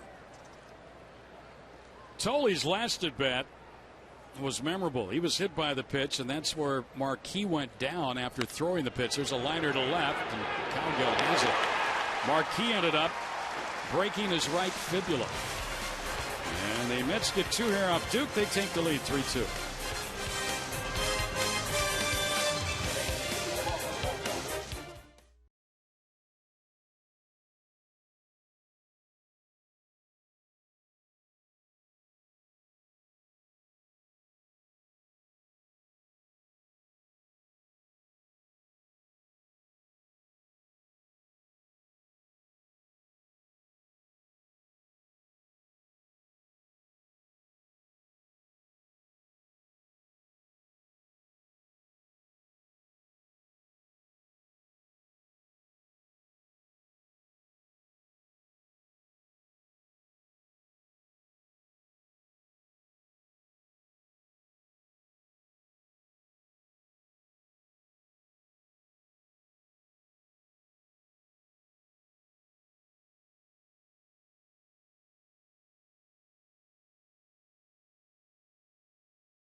Initiative. We're proud to wear these pins during our 2011 MLB on Fox Sports Arizona to support Stand Up to Cancer and their work to fund groundbreaking research that helps accelerate treatment to patients. For more information, please visit standuptocancer.org. Follow or /Fox Sports. Well, I know Gracie hasn't been there. That's just outside Monument Valley. We're going to have to take you on a whirlwind trip around the state. I need to get up there. We'll have fans standing on the highways with signs as you pass. Gracie, I know you've never been here, but this is Winslow. Welcome to Arizona. Gracie. Top of the order now.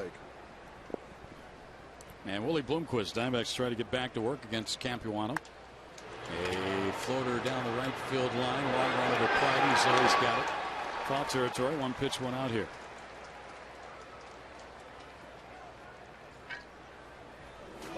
Colin Cowgill's 0 for 2. 6 hits since coming up from Reno. Has yet to get an extra base hit. Might be a good time. Put that on your resume. Might not be a bad idea to maybe try and drop a bunt. Get some speed on the base paths. Needs something going on.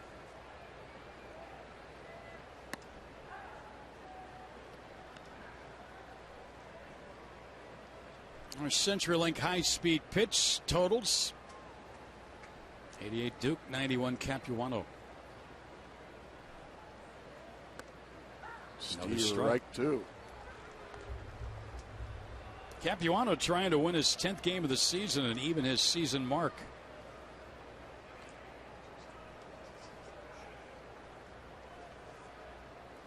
And he gets Cowgill that on didn't take strikes long, did it? for a strikeout. Took two down the middle and then chased one almost like a pitch out.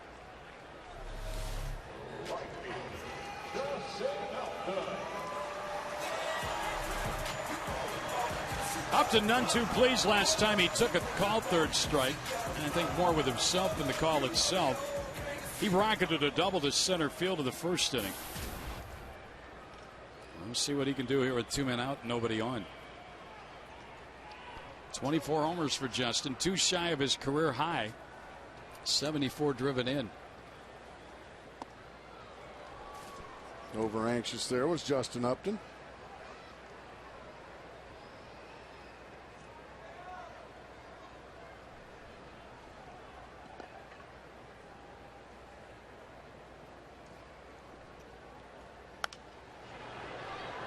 Two. Boy, Capuano trying to make this a very quick inning. And so far, he has been awfully impressive here in the Diamondbacks half of the 5th. Remember, Mets pitcher Mike Pelfrey was hit on the elbow last night. Terry Collins said today he should be okay to start his next game for the Mets.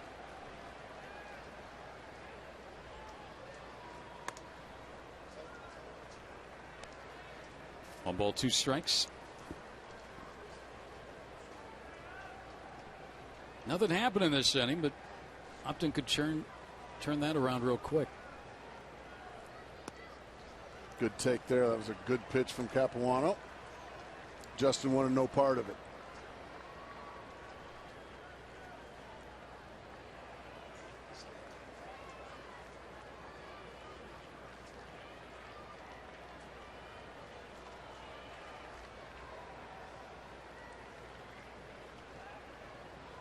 There it goes. Goodness gracious. Jason Bay just turned around and let's see where he's going to fly out. 25 for Upton. He ties it up. As this kid having a year. And he's a kid, 23 years old. Yeah, we keep thinking he's a kid, and he is. He's 23, but wouldn't you call him a veteran now? Yeah, wouldn't you call him a veteran? He's in his 5th year in the major leagues. He's a kid to me because of his age. He's definitely a veteran in the big leagues. God. And he's put the Diamondbacks on his shoulder. That ball is absolutely scalded. Bang! He knows it right away. Just a line shot. About 25 rows up in left field. His ability now, Gracie, to hit behind in the count or get back even in the count to work it to his favor and look for a pitch. Wow. And it's just so impressive. You find yourself running out of superlatives to describe this run he's on since the All-Star break. Yeah. He's on a run. I mean, it's a lot of fun to cover, a lot of fun to watch. I mean, these are tape measure shots too. These aren't the ones like I used to hit that you had to run hard in case it was a double. Young in his center field. That's pretty well struck. Back on it though, and right at the wall was Pagan to make the catch to retire Young and end the inning. But Justin Upton again strikes with 2 outs on a 2-strike count, and he ties this game.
has tied the ball game up with his 25th home run of the season. A solo shot with 2 out in the 5th inning. Justin Upton. And now here we go to the 6th. Zach Duke against Jason Pridey, who bunts. And Burrows charges, has no play. Bunt hit. Boy, every time the Diamondbacks score, here right come the Mets. Yep. Well, here's Upton. Fastball middle, fastball crushed. Our Chaz Roberts cool play of the game. And then Upton going back to the dugout. Listen. Yeah. Why did he throw that? What's he thinking? What's he thinking?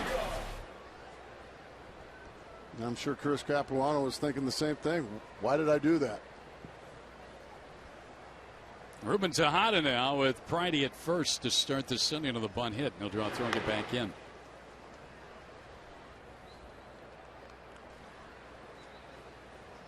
Mike Owens continues to loosen in the Diamondback bullpen. He was that last half inning. Duke has been on since the 4th. He came on in relief of Jason Marquis, who suffered a broken right fibula. As he was struck by a batted ball by Pagan in the 3rd inning. Continued to pitch into the 4th, and then when throwing a pitch and hitting Josh Tolley. Tolley went down, hit by the pitch, and Marquis went down at the mound and left the ball game. And again, a broken right fibula is what we have been told. How about a ground ball here off the bat of Tejada? Well, once again, Zach Duke falling behind in this situation.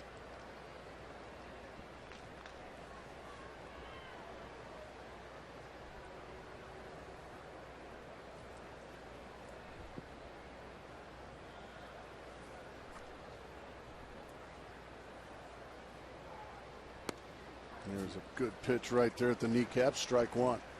Duke, when he first joined the Diamondbacks, remember he suffered the broken hand during spring training. Was in the starting rotation, but he was getting himself in trouble, falling behind counts, walking some people. Yeah, and wildness is also 2-0, 3-1. Yeah. You know, that's where you get hit and hit hard in the major leagues, is when you fall behind. So it's not just walks and or hit by pitches that I consider wildness. Wildness 1-0, 2-0, 3-1. Putting that hitter in his count. That's exactly right. That's a 2-1 count here on Tejada. And outside 3-1. Capuano, the pitcher, next.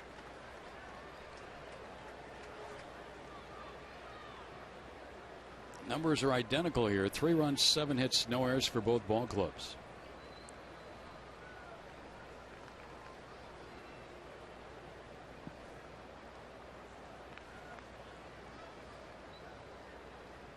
There goes a runner.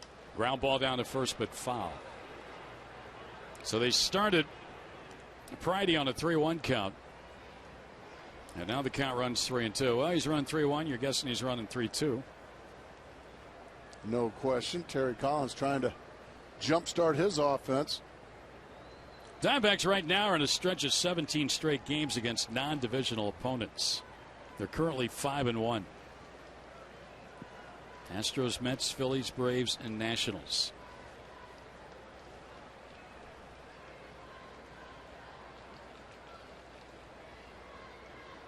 Kind of a token toss over there.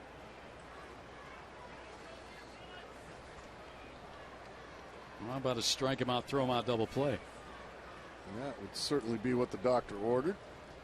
First things first, Zach Duke's got to throw something in the strike zone if he can. They got him picked off. Goldschmidt steps, throws, and he got him. Tell you what, Goldschmidt's made some dandy throws down to second base. Very well said, Greg. That was not an easy play. Pridey had such a big jump that it had to be a perfect throw from Goldschmidt. I mean, he gets a monster jump right there, a good 6 steps. That throw has to be down there right on the money, or Pridey's going to beat that. A nice job by Duke and by Goldschmidt. And now here comes the 3-2 to Tejada. And a ground ball down to third. Burrows has got it. He turns on the run for the out. Boy, Tejada got down there quick, but he's out. Boy, what an inning changer that caught stealing is, or that pickoff is. Now, by throwing one pitch, the bases are clear, and there's 2 outs. The other thing Goldschmidt did, and maybe we can get a shot of it, is he really came towards the baseball, towards Zach Duke, to clear himself a good throwing angle to second base. Yeah, you'll see some first basemen just wait for the ball. He didn't wait for it. He went out and got it. Not at all. I think Gibby talked about it when he was asked the question about his defense for the ball game today. As you take a look, he said he has improved a lot since spring training. See how much he came to get that ball, to give himself a good throwing lane. That way you're not going to hit the runner in the back with it. And Capuano on the ground is second to Roberts. And as you said, Gracie, big inning changer there with that pickoff to get Friday. No runs a hit, nobody left to the bottom of the 6th in a 3-3 game.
Of home for Arizona Sports with D-backs coverage and up-to-the-minute Cardinals camp reports, along with ASU and U of A training camp coverage. Log on now to FoxSportsArizona.com.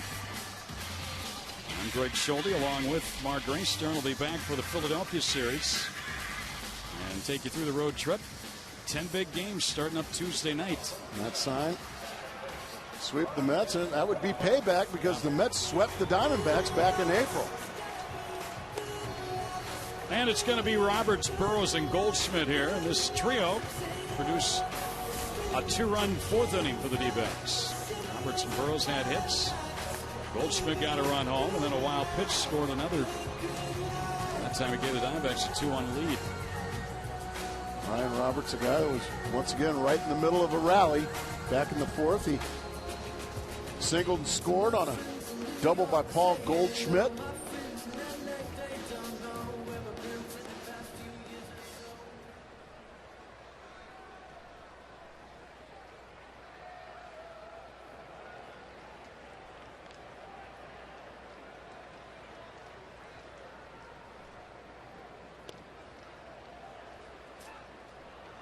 Strike one on the appeal down at first by Corey Blazer. Boy, Corey Blazer looks young, doesn't he? Yeah. Fans from Haiti. Oh, some Haitian D-back fans. Right on. Right on. We haven't had any folks from Haiti here that I can remember. Good to have you here, folks. Well, you're an old Cardinal fan. Remember the player Haiti Cruz? Oh, yeah. Hector Cruz. Jose Cruz's brother. That is great. They're having fun. They are having a ball.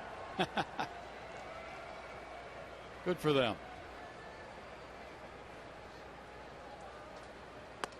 And Roberts can take a seat, and he knew it. Capuano carved him up on 3 pitches. He got caught looking for a change up there, or maybe a waste pitch. He just took a fastball right down the middle. It's a bad feeling as a hitter. When you guess wrong and you just take one right down the middle and you know you're done. You're mad until you're next to bat. Exactly. Justin Upton's 25th home run tied the ball game. That was in the 5th inning. He's the 5th player in club history to reach the 25 homer mark in a season. He had 26 in 2010. Throws into center field. And down it goes Pagano. And it's up number 2. Gonzo 1999 through 2003. Chris Young in 2010, 7 and 2010. Mark Reynolds 2008, 9 and 10. And Steve Finley 1999, 2000 and 2002. Getting some league company there. Where's Goldschmidt, who rocketed a double, a ground rule double, into the Diamondback bullpen in the 4th inning, driving in his 7th run.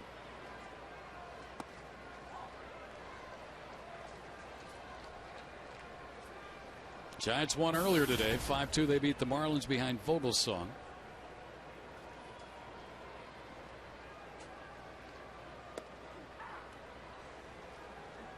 Bit of a low strike there, called by Gary Cederstrom. 1-1.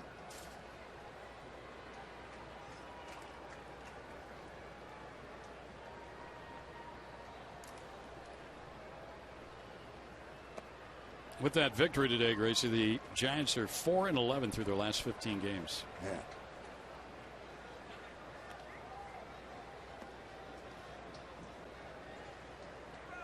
I wonder if Tolley's still bothered by getting hit by that pitch earlier. What's this? Not put. Whoa. Well, that's his arm. That's not his. Yeah. I don't know what that was about. But if you get on base, you better run. Goldsmith's going to get on base again with another double. His first 2 doubles of his career have come in this game. Well, it's a nice bounce back day for Goldschmidt. And that's what Major League Baseball is right there. And they love Goldschmidt up in the stands. And that's what it is. It's just having the ability to put the bad games behind you. That time it's a changeup, and he rockets that one down the left field line as well. Just staying focused, staying positive, taking it one at-bat at a time, and eventually trusting your talent. And, boy, there is a bunch of talent in that young man. And seeing what looks like a pretty good defender out there at first base to go along with that. Certainly good enough. Yeah, Blanco is swinging a miss. Henry's got a hit today, 1 for 2. But as you pointed out, he's put right into the thrust now of a pennant race. Exactly. Kind of biding his time and having a great season down in Mobile, and skips AAA and comes up to the big club. Gerardo Parra's grabbed a bat. He's on deck. He'll hit for Zach Duke if somehow, some way, Henry Blanco can find himself on base. And he's hoping with the go-ahead RBI. Duke gave him 2 2/3 innings today in relief of Marquis. And again, Marquis out with a broken right fibula.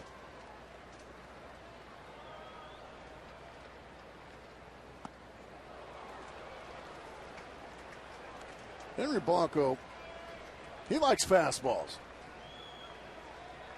Off-speed pitches are not his friends.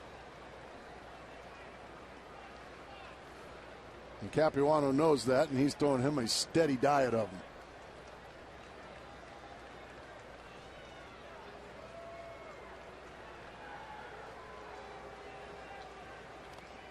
There's another breaking ball. That time it's blocked and smothered by Tolley. Diamondbacks are pretty heavy off the bench left-handed today. The only right-handed bat they have is Cody Ransom. That's why Parra is on deck next. He'd like to bat this inning. That means Blanco gets on some way. Maybe drives in a runner, gets a walk, keep it going. Lyle Overbay to the left there, our newest Arizona Diamondback. Drive in the left. He's giving the Diamondbacks a lead. The 7th run banded in the air. Back-to-back doubles by Goldschmidt and Blanco. 4-3 D-backs. Oh, Henry Blanco got something he likes, something straight. And he did not miss it. He ripped it down the left field line. And a good victory for the veteran backup catcher. Boy, that's a huge hit. 2 very quick outs to start this inning. Ryan Roberts a strikeout, Burrows a fly ball to center, and then Goldschmidt and Blanco at the bottom of the order, putting together back-to-back doubles. And well, sure, Yeah. Yeah. I think Henry said, man, I'm too old for all that excitement. Yeah. He's ready for a nap. Here's Parr pinch hitting now.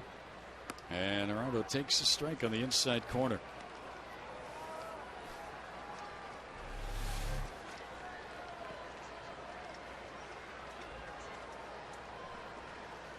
Sean Burrow's getting fired up. I guess. Parr's 2 for 8 as a pinch hitter with a run batted in. He fouls it back. Arado comes in hitting .293.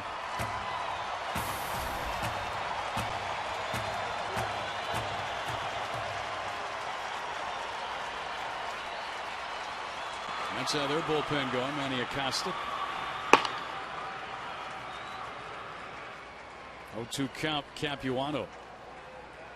Against Parr as a pinch hitter here in the 6th inning with a run in.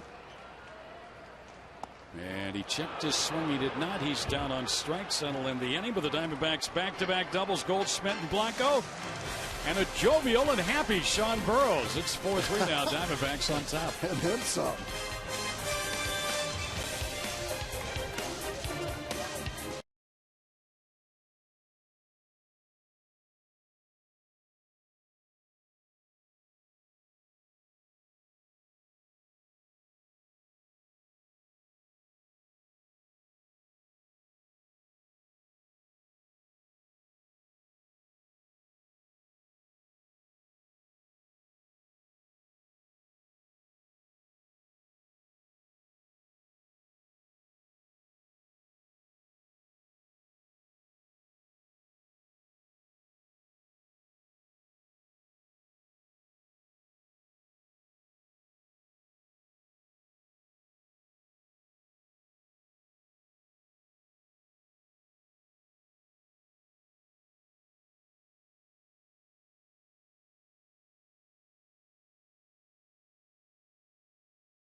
Here it comes.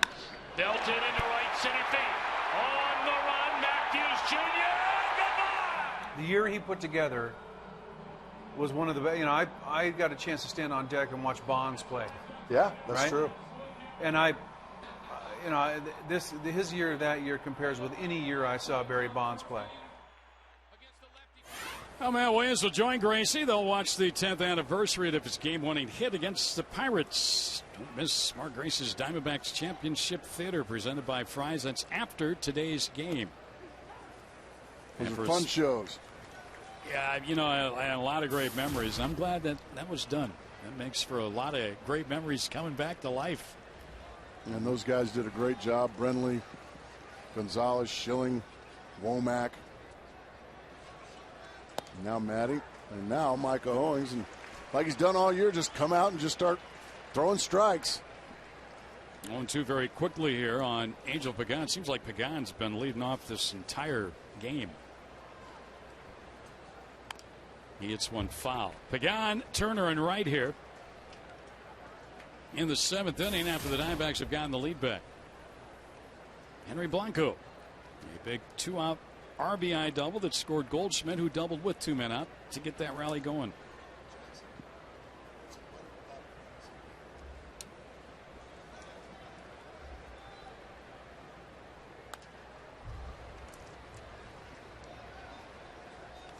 Micah gives you that elbow first delivery, and he gets a lot of swings that pitches up around the letters, doesn't he? Yep. Even though it's only 86, 87 miles an hour, he gets a lot of swings up there for strikeouts.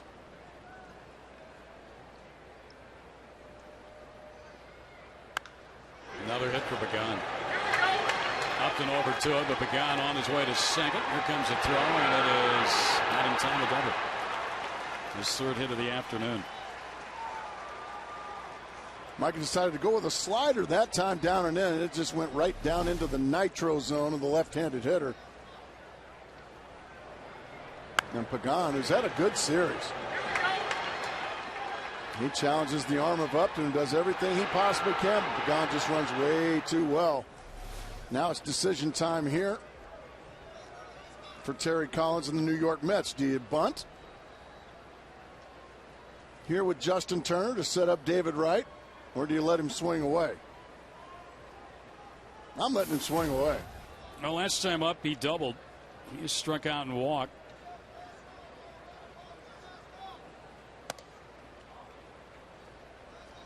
Shows no signs of bunting there. Owings out of the bullpen, 16 games, 26 2/3 innings. An ERA of 2.02 and a batting average against a 187.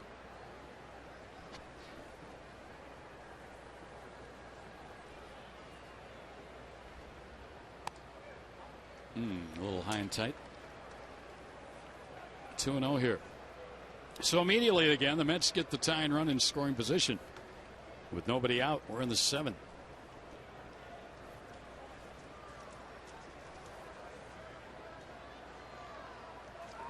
Pick off at second. Pagan got back in.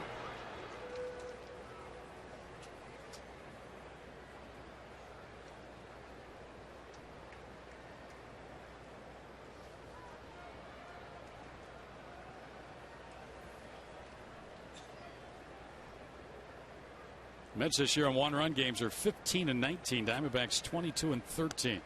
3-0.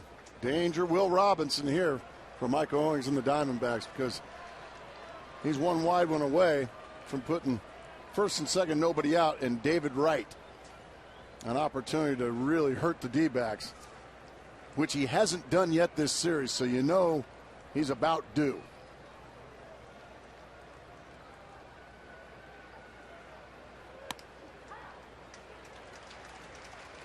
Turner thought he had walked there. 3-1 now.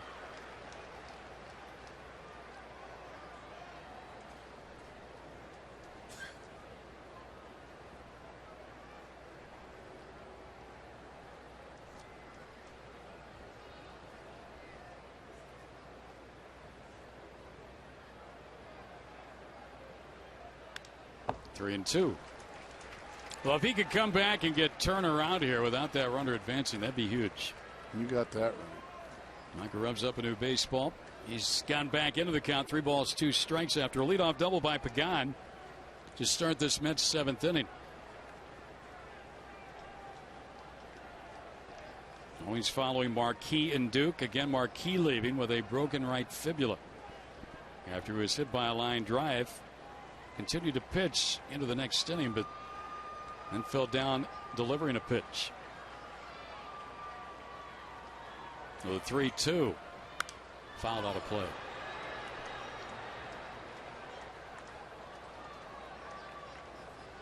Milwaukee won again. They won their 70th game of the season today as they beat Pittsburgh. I think they've beaten Pittsburgh about 400 times in a row since 08. Something just incredible. Diamondbacks trying to get a win here to stay 2 in front of the Giants, who won earlier at Florida. Owings on 3-2. Turner just got a piece of it to stay alive.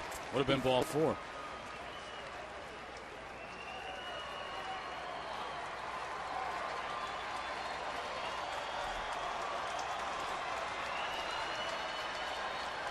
And starting to make some noise, trying to get behind Mike Owings and these Diamondbacks. They know how much this one means. This is the last time they're going to see their Diamondbacks live for about 10 days. Till the end of the month. Trying to send them off with some good thoughts on that long plane ride across the country to Philadelphia.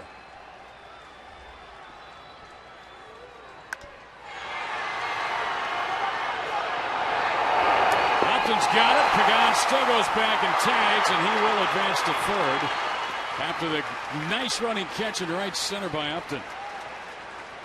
Turner hit the heck out of that ball. Justin Upton got a good jump on that ball, hit by Justin Turner. Yeah, he made a nice play on that. It ended up a productive out, but after going 3-0 on Justin Turner, you'll take the productive out.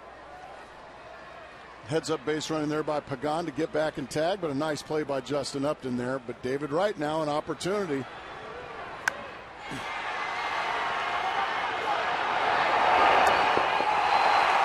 Diamondbacks going to bring the well, they had the infield in. Now they're going to drop back here.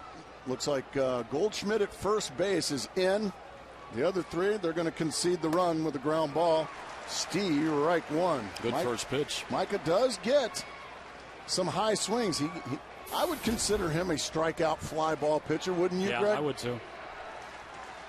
That's the tying run Pagan down there. Strike two. Just a little cut fastball right in the middle of the plate, and Wright swung right through it. Wright today is double grounded to short grounded to third. 2/3 of the way home for that big strikeout. Let's see if Owings has got that put away pitch. Oh, he almost snuck that one by him upstairs, but Wright was able to hang in there. Now they brought the infield up with 2 strikes on the hitter.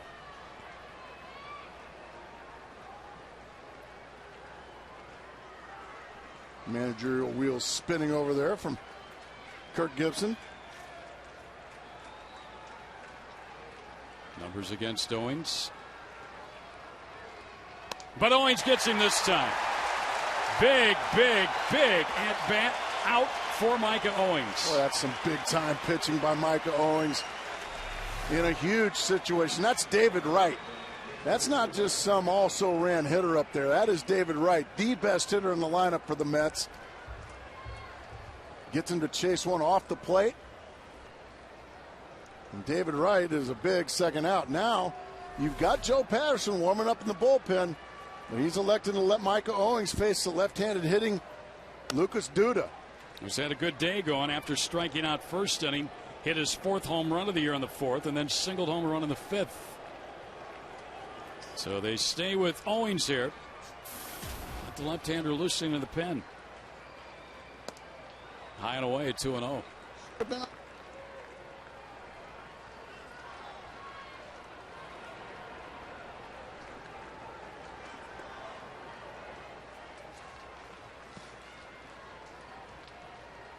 Runner at third, Pagan. 2 outs and ball 3.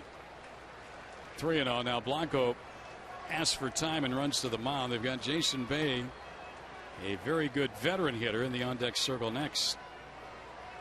I certainly understand that, but I'm going to make a rookie and Duda beat me before a seasoned veteran like Jason Bay, who has hurt many a pitcher over the years.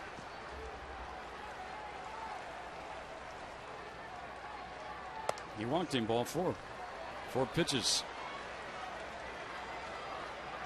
And now here is Bay with 2 on and 2 out. 0 for 3 today. But had a big night here 2 nights ago. 3 hits, including a double and a run batted in. So Micah in trouble here, trying to get out of it in the 7th inning and keep the Diamondbacks with a lead. 1st and 3rd, 2 down. Misses ball 1. Looks like Micah, after that big strikeout of David Wright, just maybe lost his focus for just a second. Started enjoying that strikeout a little too much, but he's got one huge out left to get. And it's Jason Bay. There's that swing and miss. That little cut fastball at about 87 miles an hour. You can see Bay like, golly, what the heck?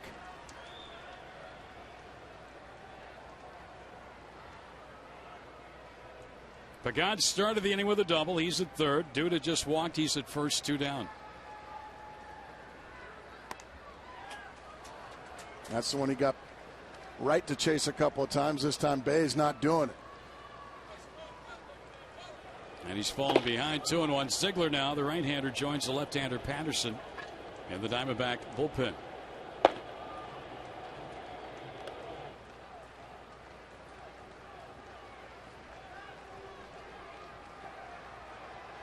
Micah, the third Diamondback pitcher used here this afternoon. This is his first inning of work. He's in trouble, but trying to get out of it.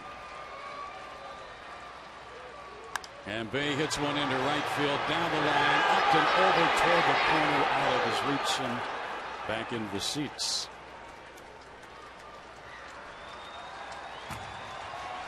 Well, so now 2-2, and the fans once again trying to make a little bit of noise and get behind Micah Owings.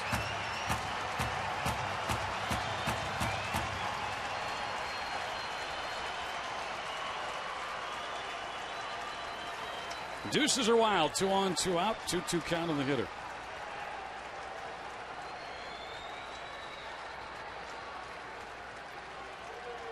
Got him. Micah Owings, fans. A couple of big hitters in that Mets lineup. First, David Wright with a runner at third, 1 out. And then Jason Bay, runners on the corners and 2 out. And the Diamondbacks still have the lead. Stretch time here, Chase.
Back at Jason Marquis, hits him in the right leg area. They tend to it. He stays in the ball game.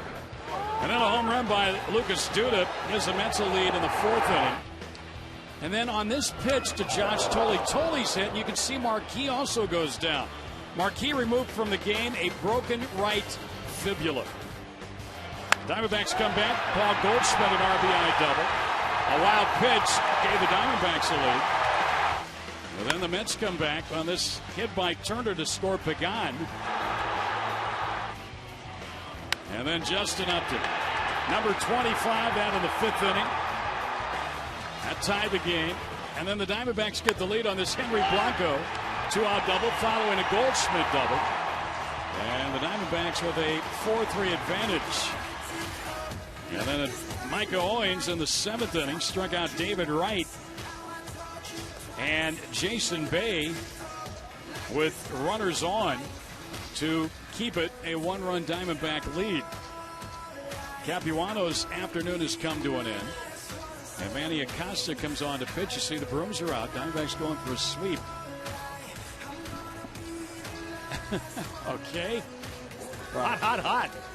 Well, is that basically saying I'm old? That's all right.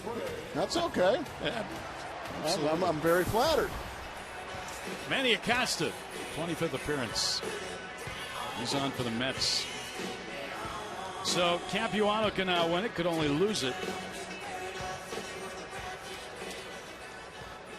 And Acosta in. He pitched here 2 nights ago. Faced one batter and retired that man. Willie Bloomquist in the top of the order up here. High and tight, ball 1. Get one around your neck right out of the gate, Willie Bloomquist. You know, Willie Bloomquist took a shot on his elbow getting hit by a pitch last night, and on my way to the ballpark I was kind of thinking to myself, because that's kind of what I do. And do you answer yourself? I have tremendous conversations with myself. There it is right there. Oh, you can hear that too. And I just didn't think there'd be a way in the world that Willie Bloomquist would be in the lineup today, because he took such a vicious shot off that elbow. But then you probably got thinking to yourself, well, Willie Bloomquist. Yeah, he's tough. Yep. And he's a warrior, and he's a guy that, he's going to have a broken fibula like Jason Marquis to come out of this ball game. 3-0 count to him from Acosta, and he walked him on 4 pitches. Well, that won't make Terry Collins any too happy. And then on top of it, to top off his night, he had a sore elbow wrapped in ice and all that. And then, out in the parking lot, as he was leaving, he had a dead battery.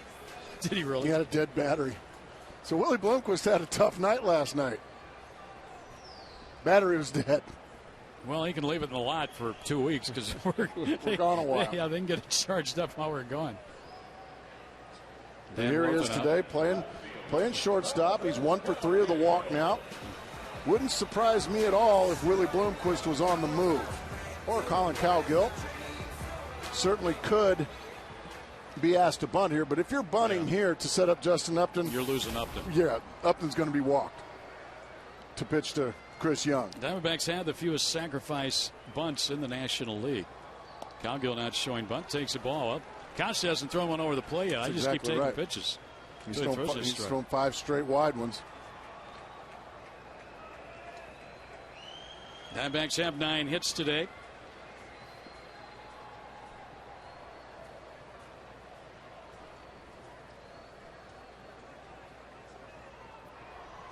Six wide ones. Wow. They've already had a conversation to the mound with him. Well, right now, if I'm Matt Williams, I'm giving Colin Cowgill the take sign. You've got to make Acosta prove he can throw the ball over the plate before you do anything.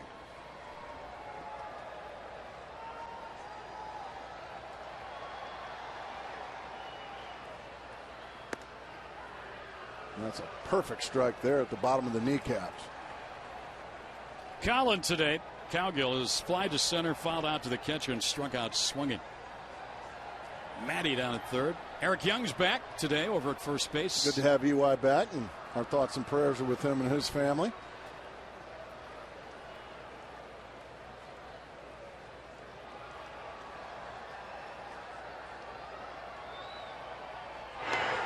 That handcuff Duda over there at first base.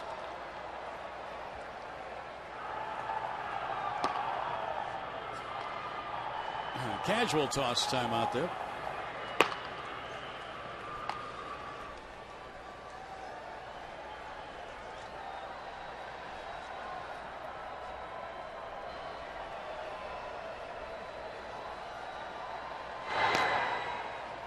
That throws hard to first. I was going to say. Who's the hardest? I mean, it is not even a contest. Randy Johnson threw the hardest. Pride Shaw in the Diamondback bullpen. You know where I was going. I mean, it was. I went in hockey goalie mode when I saw him coming over.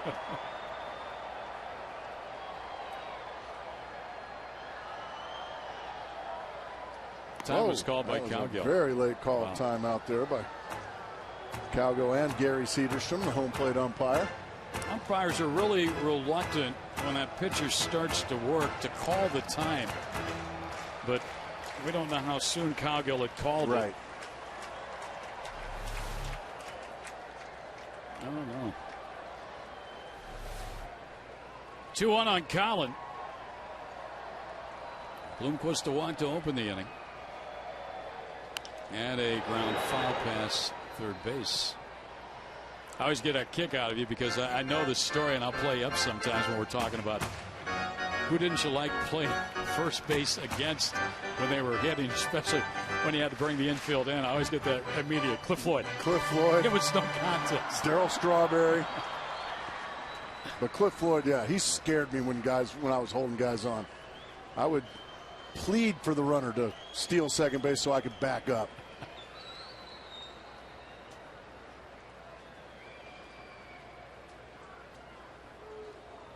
Oh, he took a call, third strike.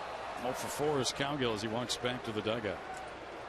He just got bowel locked by a breaking ball there from Acosta. Watch the front leg. Whoa. Well, that base stays occupied, and Upton now the batter with 1 on and 1 out. All he's done today is doubled and homered to add his total base total, 6 of them today. And he had the National League lead coming in, 260. Just another fabulous day here for Justin Upton. He's within 3 of Adrian Gonzalez for the Major League lead total bases. Yeah, Adrian had trouble going over the American League. Yeah, he really scuffled. Well, he went from one of the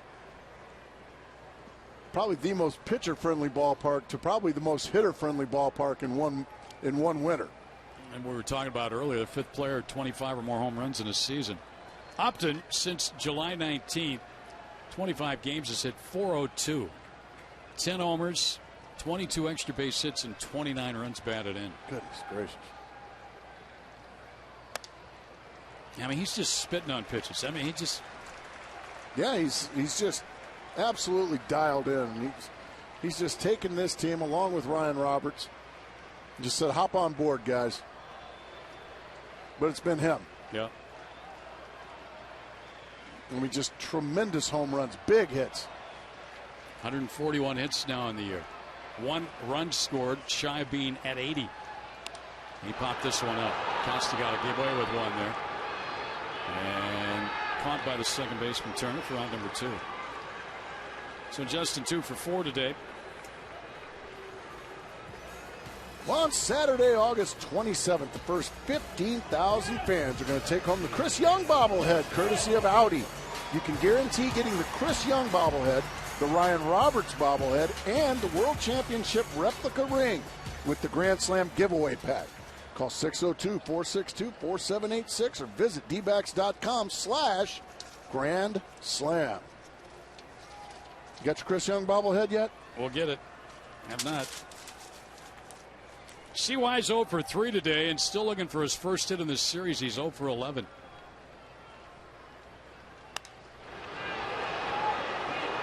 Out of play. Chris, of course, had that walk-off, 5th career walk-off homer on Thursday against the Astros. He's hit some balls hard in this series, but none have fallen in. Yeah, it says 0 for 11, but it's misleading because at least half of those outs were hit right on the button. Just bad luck. How about a gamper here to get Bloomquist home with 2 men out? Well, he started this inning with a walk, but he hasn't budged off first. As Acosta, who started out very wild, has now gained his control. Came back, struck out Cowgill, and got Upton on a pop-up.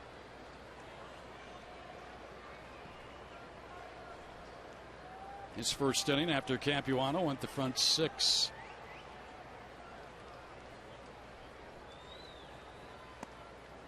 Well, it wouldn't shock me at all. Before you came over from the radio side, Greg, Darren and I talked about this in the Houston series. And that was, it seemed like the Diamondbacks ran the bases with certainly a lot more conservative than they have. They were making too many outs on the base paths. And I think Kirk Gibson has basically said in so many words, take it easy out there on the base paths, guys, because 3 weeks ago, Willie Bloomquist would have already tried it by now. He would have tried it 10 pitches ago. He's just content to stay put. Well, the Diamondbacks, 90 stolen bases, but they've been caught stealing 42 times. That's and then also a lot of pickoffs, right. Running into outs, and soon, stolen bases are exciting, but it becomes counterproductive when you start reading numbers like that, Greg, and all of a sudden now, you're losing big innings on the base paths, and the Diamondbacks, they can score runs without stealing bases, and I think Kirk Gibson has basically told these guys, I'm tired of this. I'll give you an example. Diamondbacks have had 4 players who have been caught stealing 8 or more times. 4. The Mets have stolen 104, been caught 28 times. See, that's more like it. And that's mostly Jose Reyes, I would imagine. Well, he's got a big part of it. 34 for 41. There goes Bloomquist. A swing and a miss, a throw down, and save at second. He got in. And for Bloomquist, number 12. Bounced down there by Tolle, and a quick tag applied by Turner, but looking at second base umpire Fielding Colbert, he took a while to call it. Well, you see the throw is in the dirt, and that makes the glove come up, and he just can't get it down in time. Can Turner. That's a good call out there by Fielding Colbert. He did get that hand in there just before the glove was able to tag him on his hip. Now 2-2 count on CY. Let's see if Chris can get the run home. Capitalize on that stolen base with 2 out.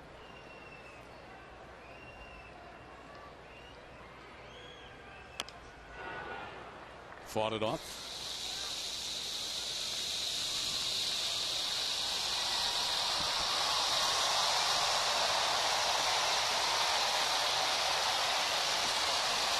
Shaw's been up listening to the bullpen.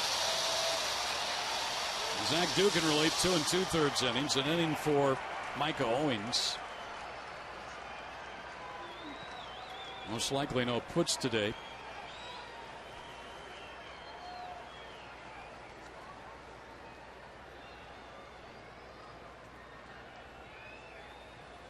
Young, did he lay off? No, he's called out by Gary Cederstrom at the plate. That'll end the inning. No runs, a walk, stolen base, man left. Well, head of the 8th, still a 1-run Diamondback lead.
Southwest Airlines new Rapid Rewards, unlimited rewards seats, no blackout dates.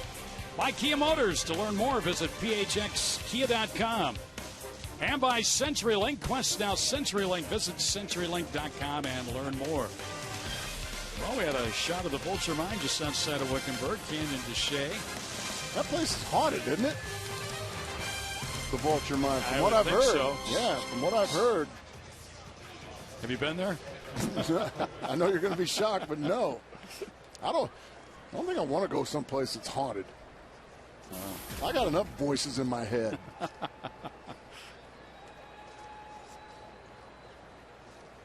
Brian Shaw's on to appear for the Diamondbacks. Appearance number 16. He'll try and give the Diamondbacks a shutout 8th inning. And he's got Thule and then Pridey and Tejada. What Brian Shaw has to do here is just make these New York Mets earn their way on base. You got to throw strikes, make them swing the bats. And that's the start right there.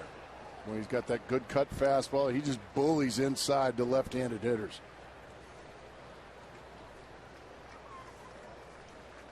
Four runs and 9 hits for the Diamondbacks, 3 runs and 8 hits for the Mets. And you're 6 outs away from a big sweep and keeping your 2-game lead. Fought up, foul back, strike 2. Shaw had a scoreless 9th inning with a hit and a strikeout Thursday against the Astros. And he's held the opponent scoreless 7 of his last 10 games. Recalled from Reno, July 20th.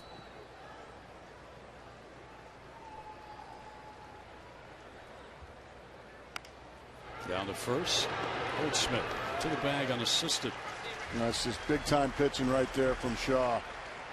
Bully him with a couple of cutters inside and then throw him a curveball and just an easy ground ball over to Goldschmidt. Good stuff. And there's the curveball. And just a defensive swing there. Nicely done by Shaw. So imperative as a reliever. Come in and get that first leadoff man. There's Pridey, who's got a hit today. A bunch single his last time up. And having seen that last time up, Burrows is on the grass. Montero's got his feet up. He's relaxing right now. And JJ probably not going to get the ball today. He's been awfully busy of late. Well, look at that cut fastball, and that one got the back kneecap of Pridey. Butch Gracie has appeared in the last 3. He won the game Thursday, pitching the top of the 10th, and then saved Friday's and Saturday's games. Out of play. He's ate him up with another fastball. Tejada next, and then the pitcher's spot. While the Diamondbacks head east, the Mets go west. They've got to go to San Diego for 3.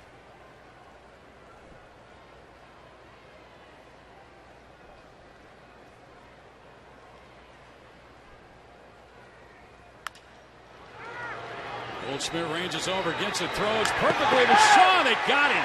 Nice play all the way around. Well, it's a very nice play by Goldschmidt, but probably one, if he had to do it again, just go ahead and go to the bag and let Ryan Roberts, who's right there to make the play. Instead, it's a tough play. And Shaw gets over there just in the nick of time. You see, Ryan Roberts is right there. Was such a close play, but he ends up making a perfect feed over to Shaw, who's covering. Watch how close it is. Boy, he just got Pridey there. Nice call over there by Corey Blazer. So 2 outs for Tejada. Shaw's gotten the first 2 on grounders. Swinging strike there. Now the Diamondbacks hope they found a diamond in the rough here in Shaw. Guy that can help him with the bullpen for some time.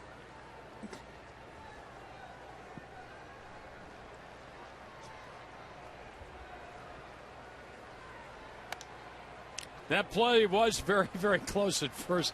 Look at as this play ends up. Look how close it was. Step, step. Corey Blazer got it right.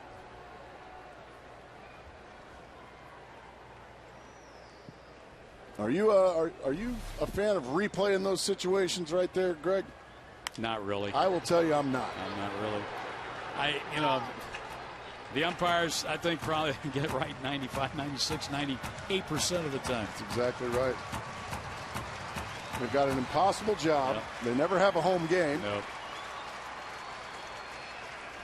But they're the best in the world at what they do.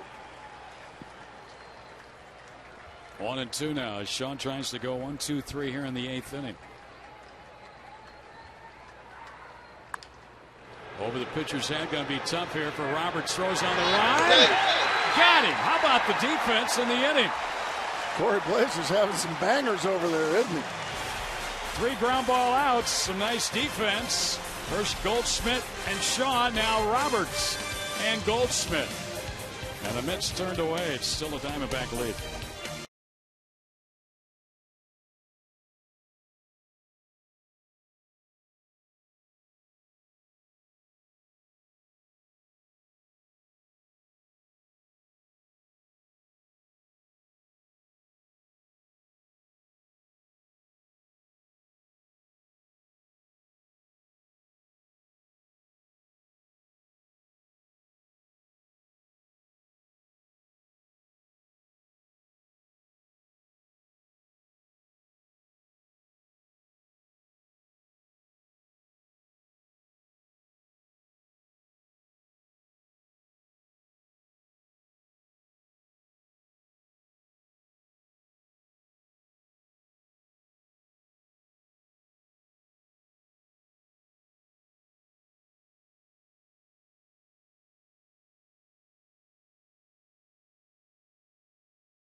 Done. He's been a bat boy here for a long time for the Diamondbacks. He's off to play basketball at Cal Lutheran. Really? Yeah. Good for him. He's kind of been the butt of a lot of jokes, unfortunately. He's had the cups gummed to his helmet all these years. He's got a great smile, though. Yeah, he does. Good luck to him. Which Phillies player will be the toughest to deal with? Our Kia Motors text poll. 61% say Roy Halladay. That's right out of the chute on Tuesday. I was going to say. You can't go wrong with any of those guys. Chase Utley to that. You could add. How about the newcomer, Hunter Pence? Yeah, Hunter Pence. We get Halladay, by the way, the Diamondbacks do, because of the rain out today. Oh, boy. Raul Ibanez is hot now. So is Ryota Igarashi. He pitched well against the Diamondbacks a couple innings the other night. Oh, my goodness. And he hits Ryan Roberts. There's been a lot of that from the Mets in this series. I mean, pitchers absolutely squaring up Diamondback hitters with fastballs. I mean, first pitch, you see it is right between your shoulder blades. Look out. Bam, right in the R in Roberts. And you see Sean Burroughs in the background. We got to get another shot. Yeah. And that's about enough, says Don Baylor. When Don Baylor looks at you like that, Greg. Yeah, I'm running. Go home. I'm running. Well, he was hit time after time in his big league career, and he is one upset man right now. Well, a little bit. Groove. Well, man, there was a great shot of Sean Burroughs when we showed Roberts ducking out of the way. Like, oh my goodness, better you than me, Ryan Roberts. Well, let's see if Roberts is running against Igarashi.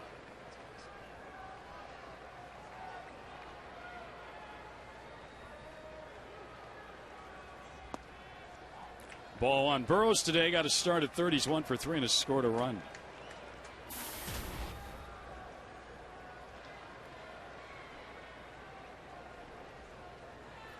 There's been a damaging series for the Diamondbacks. They've lost 2 players.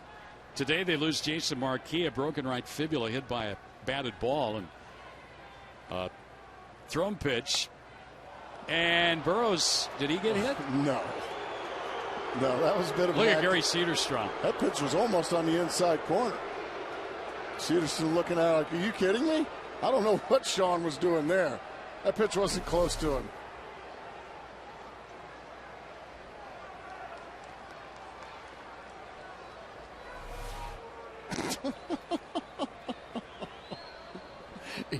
Even Sean's teammates are like, "What are you doing, Sean?"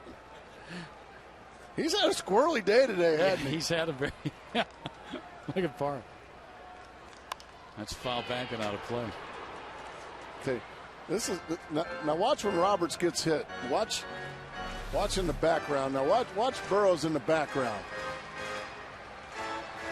Oh, ow!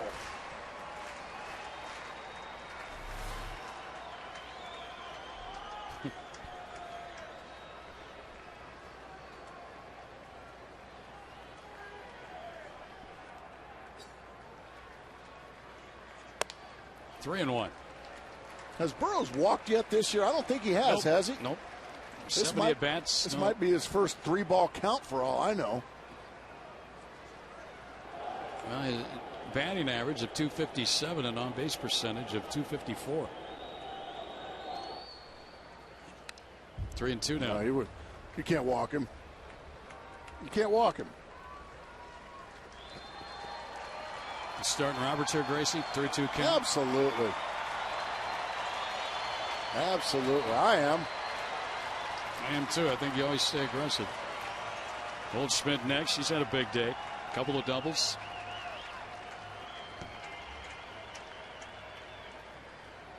Roberts hit by a pitch to start the inning.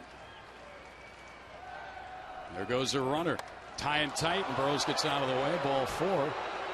And he'll head to first. He has walked for the first time this year. First and second, nobody out in the inning. That one was a little closer than the previous one. Than the 1-0 pitch that he was ducking out of the way of. Well, congratulations to Sean Burrows, his first walk of the year. That one's more right at the elbow, and he gets out of the way of it. Gerardo Parra. EY. Love to be a fly on the wall and listen to what EY has to say to him there. How about Goldschmidt's day? He can make it a real good day, couldn't he? Well, you got to hurt these opposing pitchers when they're out there being wild. Hit by pitch and a walk now. First and second, nobody out. And Goldschmidt had a good rip at a fastball, but he comes up empty. Goldschmidt struck out looking in the second inning, his 5th consecutive strikeout.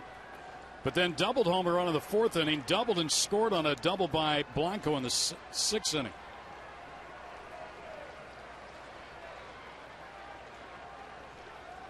Roberts on base a couple of times again today. Burrows on twice. And that one's into the dirt. Tolley blocked it. 1-1. Yeah, I think Tolley is still having a little trouble with that leg when he got hit by the pitch on the pitch that Marquis ended up having to leave the game. He's still a little hobbling back there. Mets bullpen. Beato and Burdick, the lefty.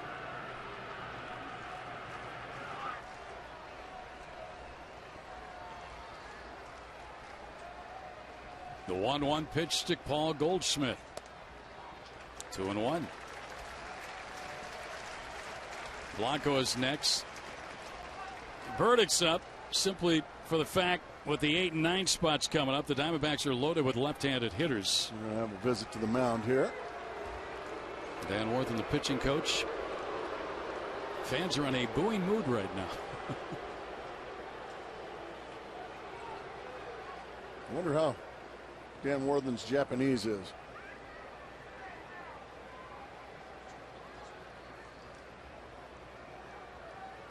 Well, we got a lot of nods up and down from Igarashi.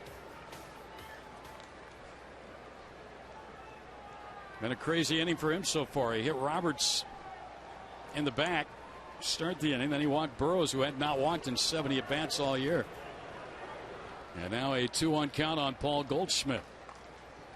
3-1 count on Paul Goldschmidt. I think what the Diamondbacks would love to see is just opening this game up. Absolutely. Igarashi just very wild out there. 3-1 now on Goldschmidt.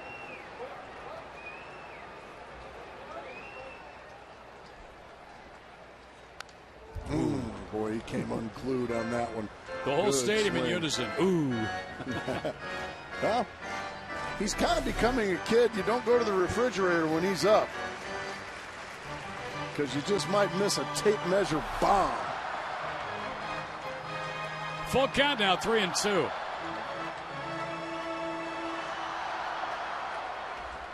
Another one-run ball game we got here today.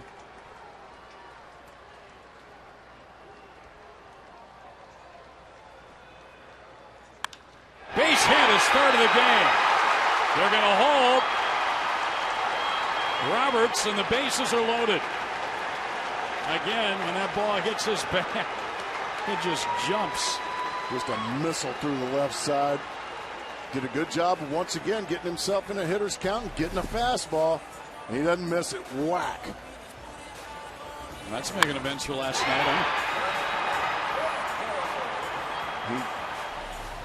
He's learning on the job. Yeah. That's hard to do in the major leagues. Especially in a pennant race. Blanco's going to bat with the sacks full here. Henry's got 2 hits today and a run batted in.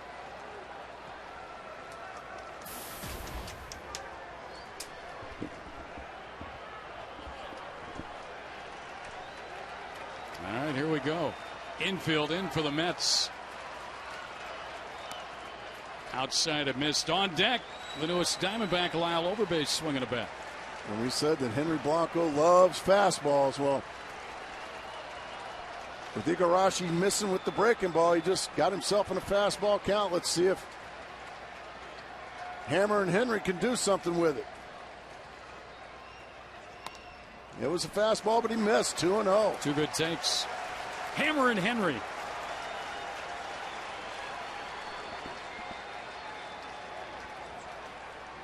Well, 2-0 count here on Henry Blanco. 1 career grand slam. He's hit 5 homers this year, driven in 7. Mets infield bunched in here with nobody out. 3-0. Well, I'll take a walk with the bases loaded. Doggone right you will. And now the crowd's starting to really get excited, trying to get in Igarashi's head here and his ears.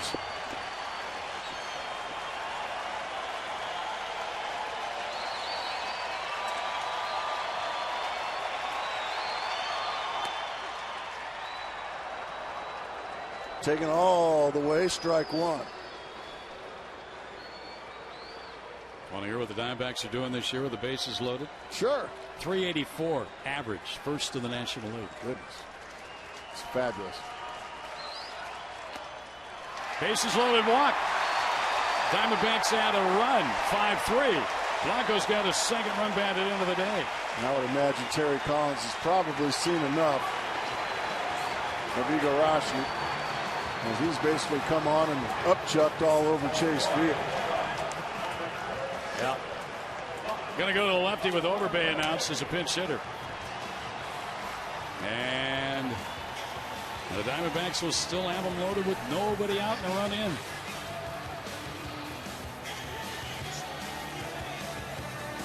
We'll take a break, come back with more. 8th inning.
Rashi didn't get anybody out. 4 batters, a hit, 2 walks, a hit batter. A run is in. And he leaves them loaded for Tim Burdick, the left-hander, making his 52nd appearance. And who's he going to be facing? None other than the newcomer, Lyle Overbay. Yeah, my old teammate here with the Arizona Diamondbacks for a couple of years. A very good class young man. Not so young anymore. He's in his mid-30s now, isn't he? He's not Time old, though. flies. There's Burrows at third. Goldschmidt at second. Blanco gets the RBI with the bases loaded walk at first. Overbay 227 with Pittsburgh this year. 37 driven in. And he takes a strike.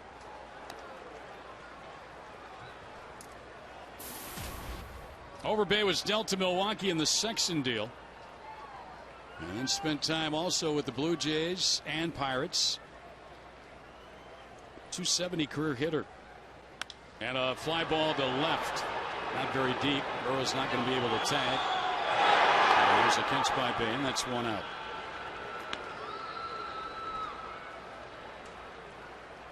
And here comes Terry Collins. Burdick did his job.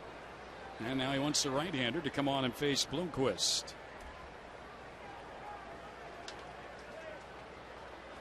So 2 pitches and go ahead and ice your arm, Tim Burdick. Job well done. We'll take another break here. Bloomquist will bat with the bases loaded, 1 out when we come back.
Philadelphia, Atlanta, and Washington. The next 3 stops for the San Francisco Giants. They've got 4 with Atlanta, and then they go to Houston for 3, and then come home to play the Padres. So Atlanta is going to play a big role in what happens in the National League West in the next week. No doubt about that.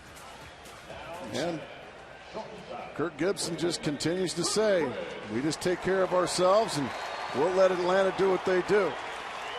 Well, right now, Diamondbacks are doing a pretty good job at taking care of themselves in this much-needed ball game. This is Willie Bloomquist now with the bases loaded against Pedro Beato, the hard-throwing right-hander. A run is in, 1 man out, 8th inning. Willie Bloomquist looking to give these Diamondbacks a little more breathing room. Now Beato comes out and misses badly with ball 1.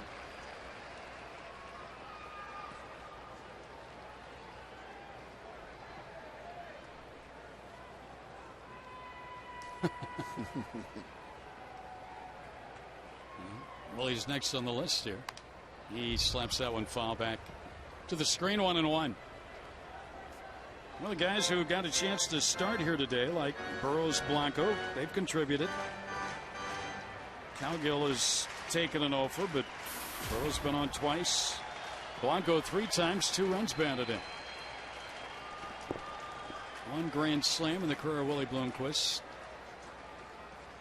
2 for 2 with the bases loaded this year. Into right field, down the line, long run over for Priddy, and sides, but did not come up with the baseball.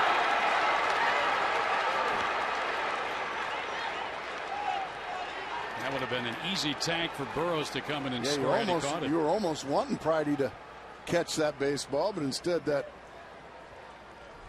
sure-handed fellow in the red shirt down the line made the grab. 1-2 on Bloomquist now.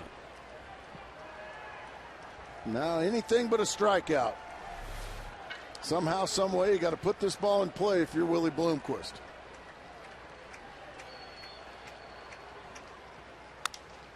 Back to the pitcher, but everybody got back. No, they didn't. Broncos doubled up. The inning's over. Beato actually looked at third, then second, and still had plenty of time to get Blanco at first. Diamondbacks get 1 run out of all that. 2-run lead going back.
Stars today. I'd love to see him. Paul Goldschmidt, 3-hit game, including this RBI double.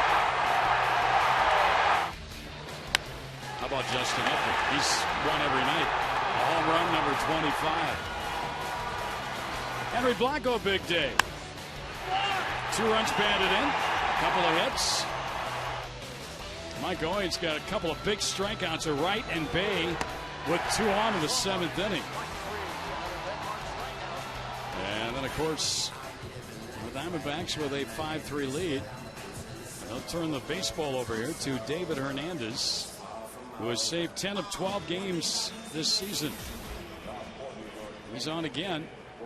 He's been a busy man, his 54th game. And first up against him, former Diamondback Scott Hairston as a pinch hitter.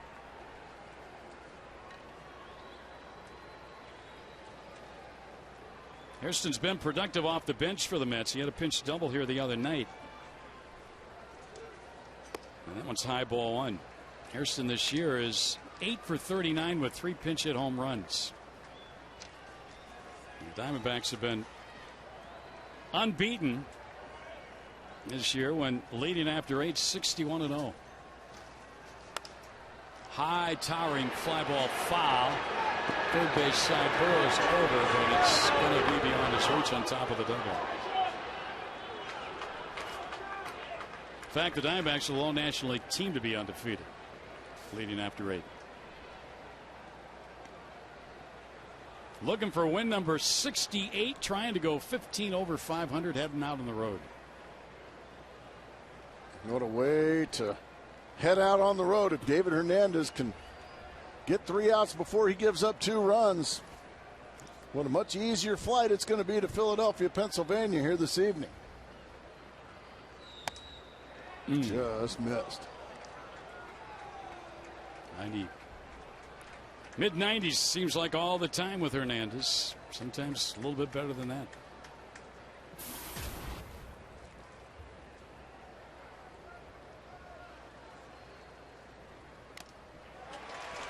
'94 to the outside corner, right by Hairston. Good pitch.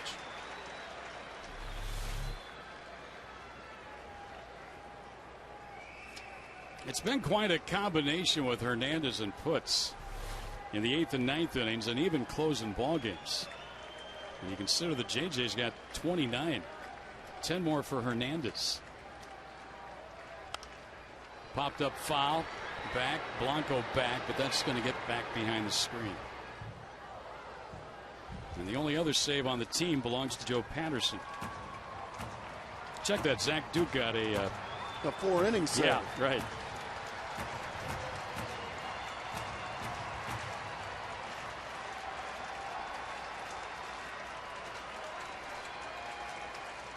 Ninth inning and a 2-run Diamondback lead here, 5-3.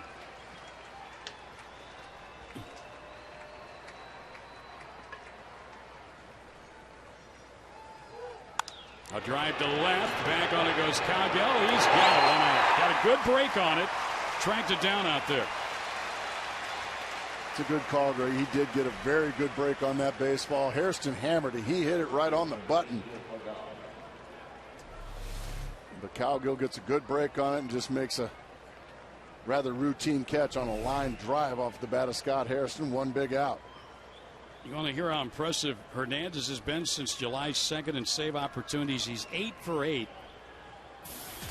7 2/3 innings, and the opponents are 0 for 24 against him. Here's Pagad now. Has been a thorn in the side of the Diamondbacks all afternoon and in this series. Strike 1.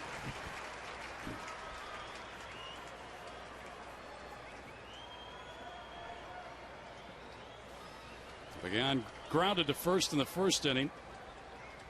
Then hit the ball off Marquis.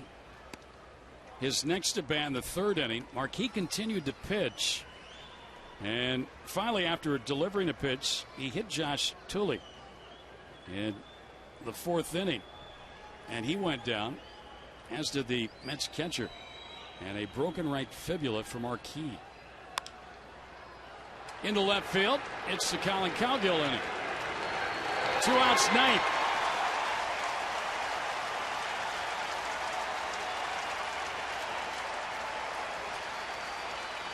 Now, once again, Greg,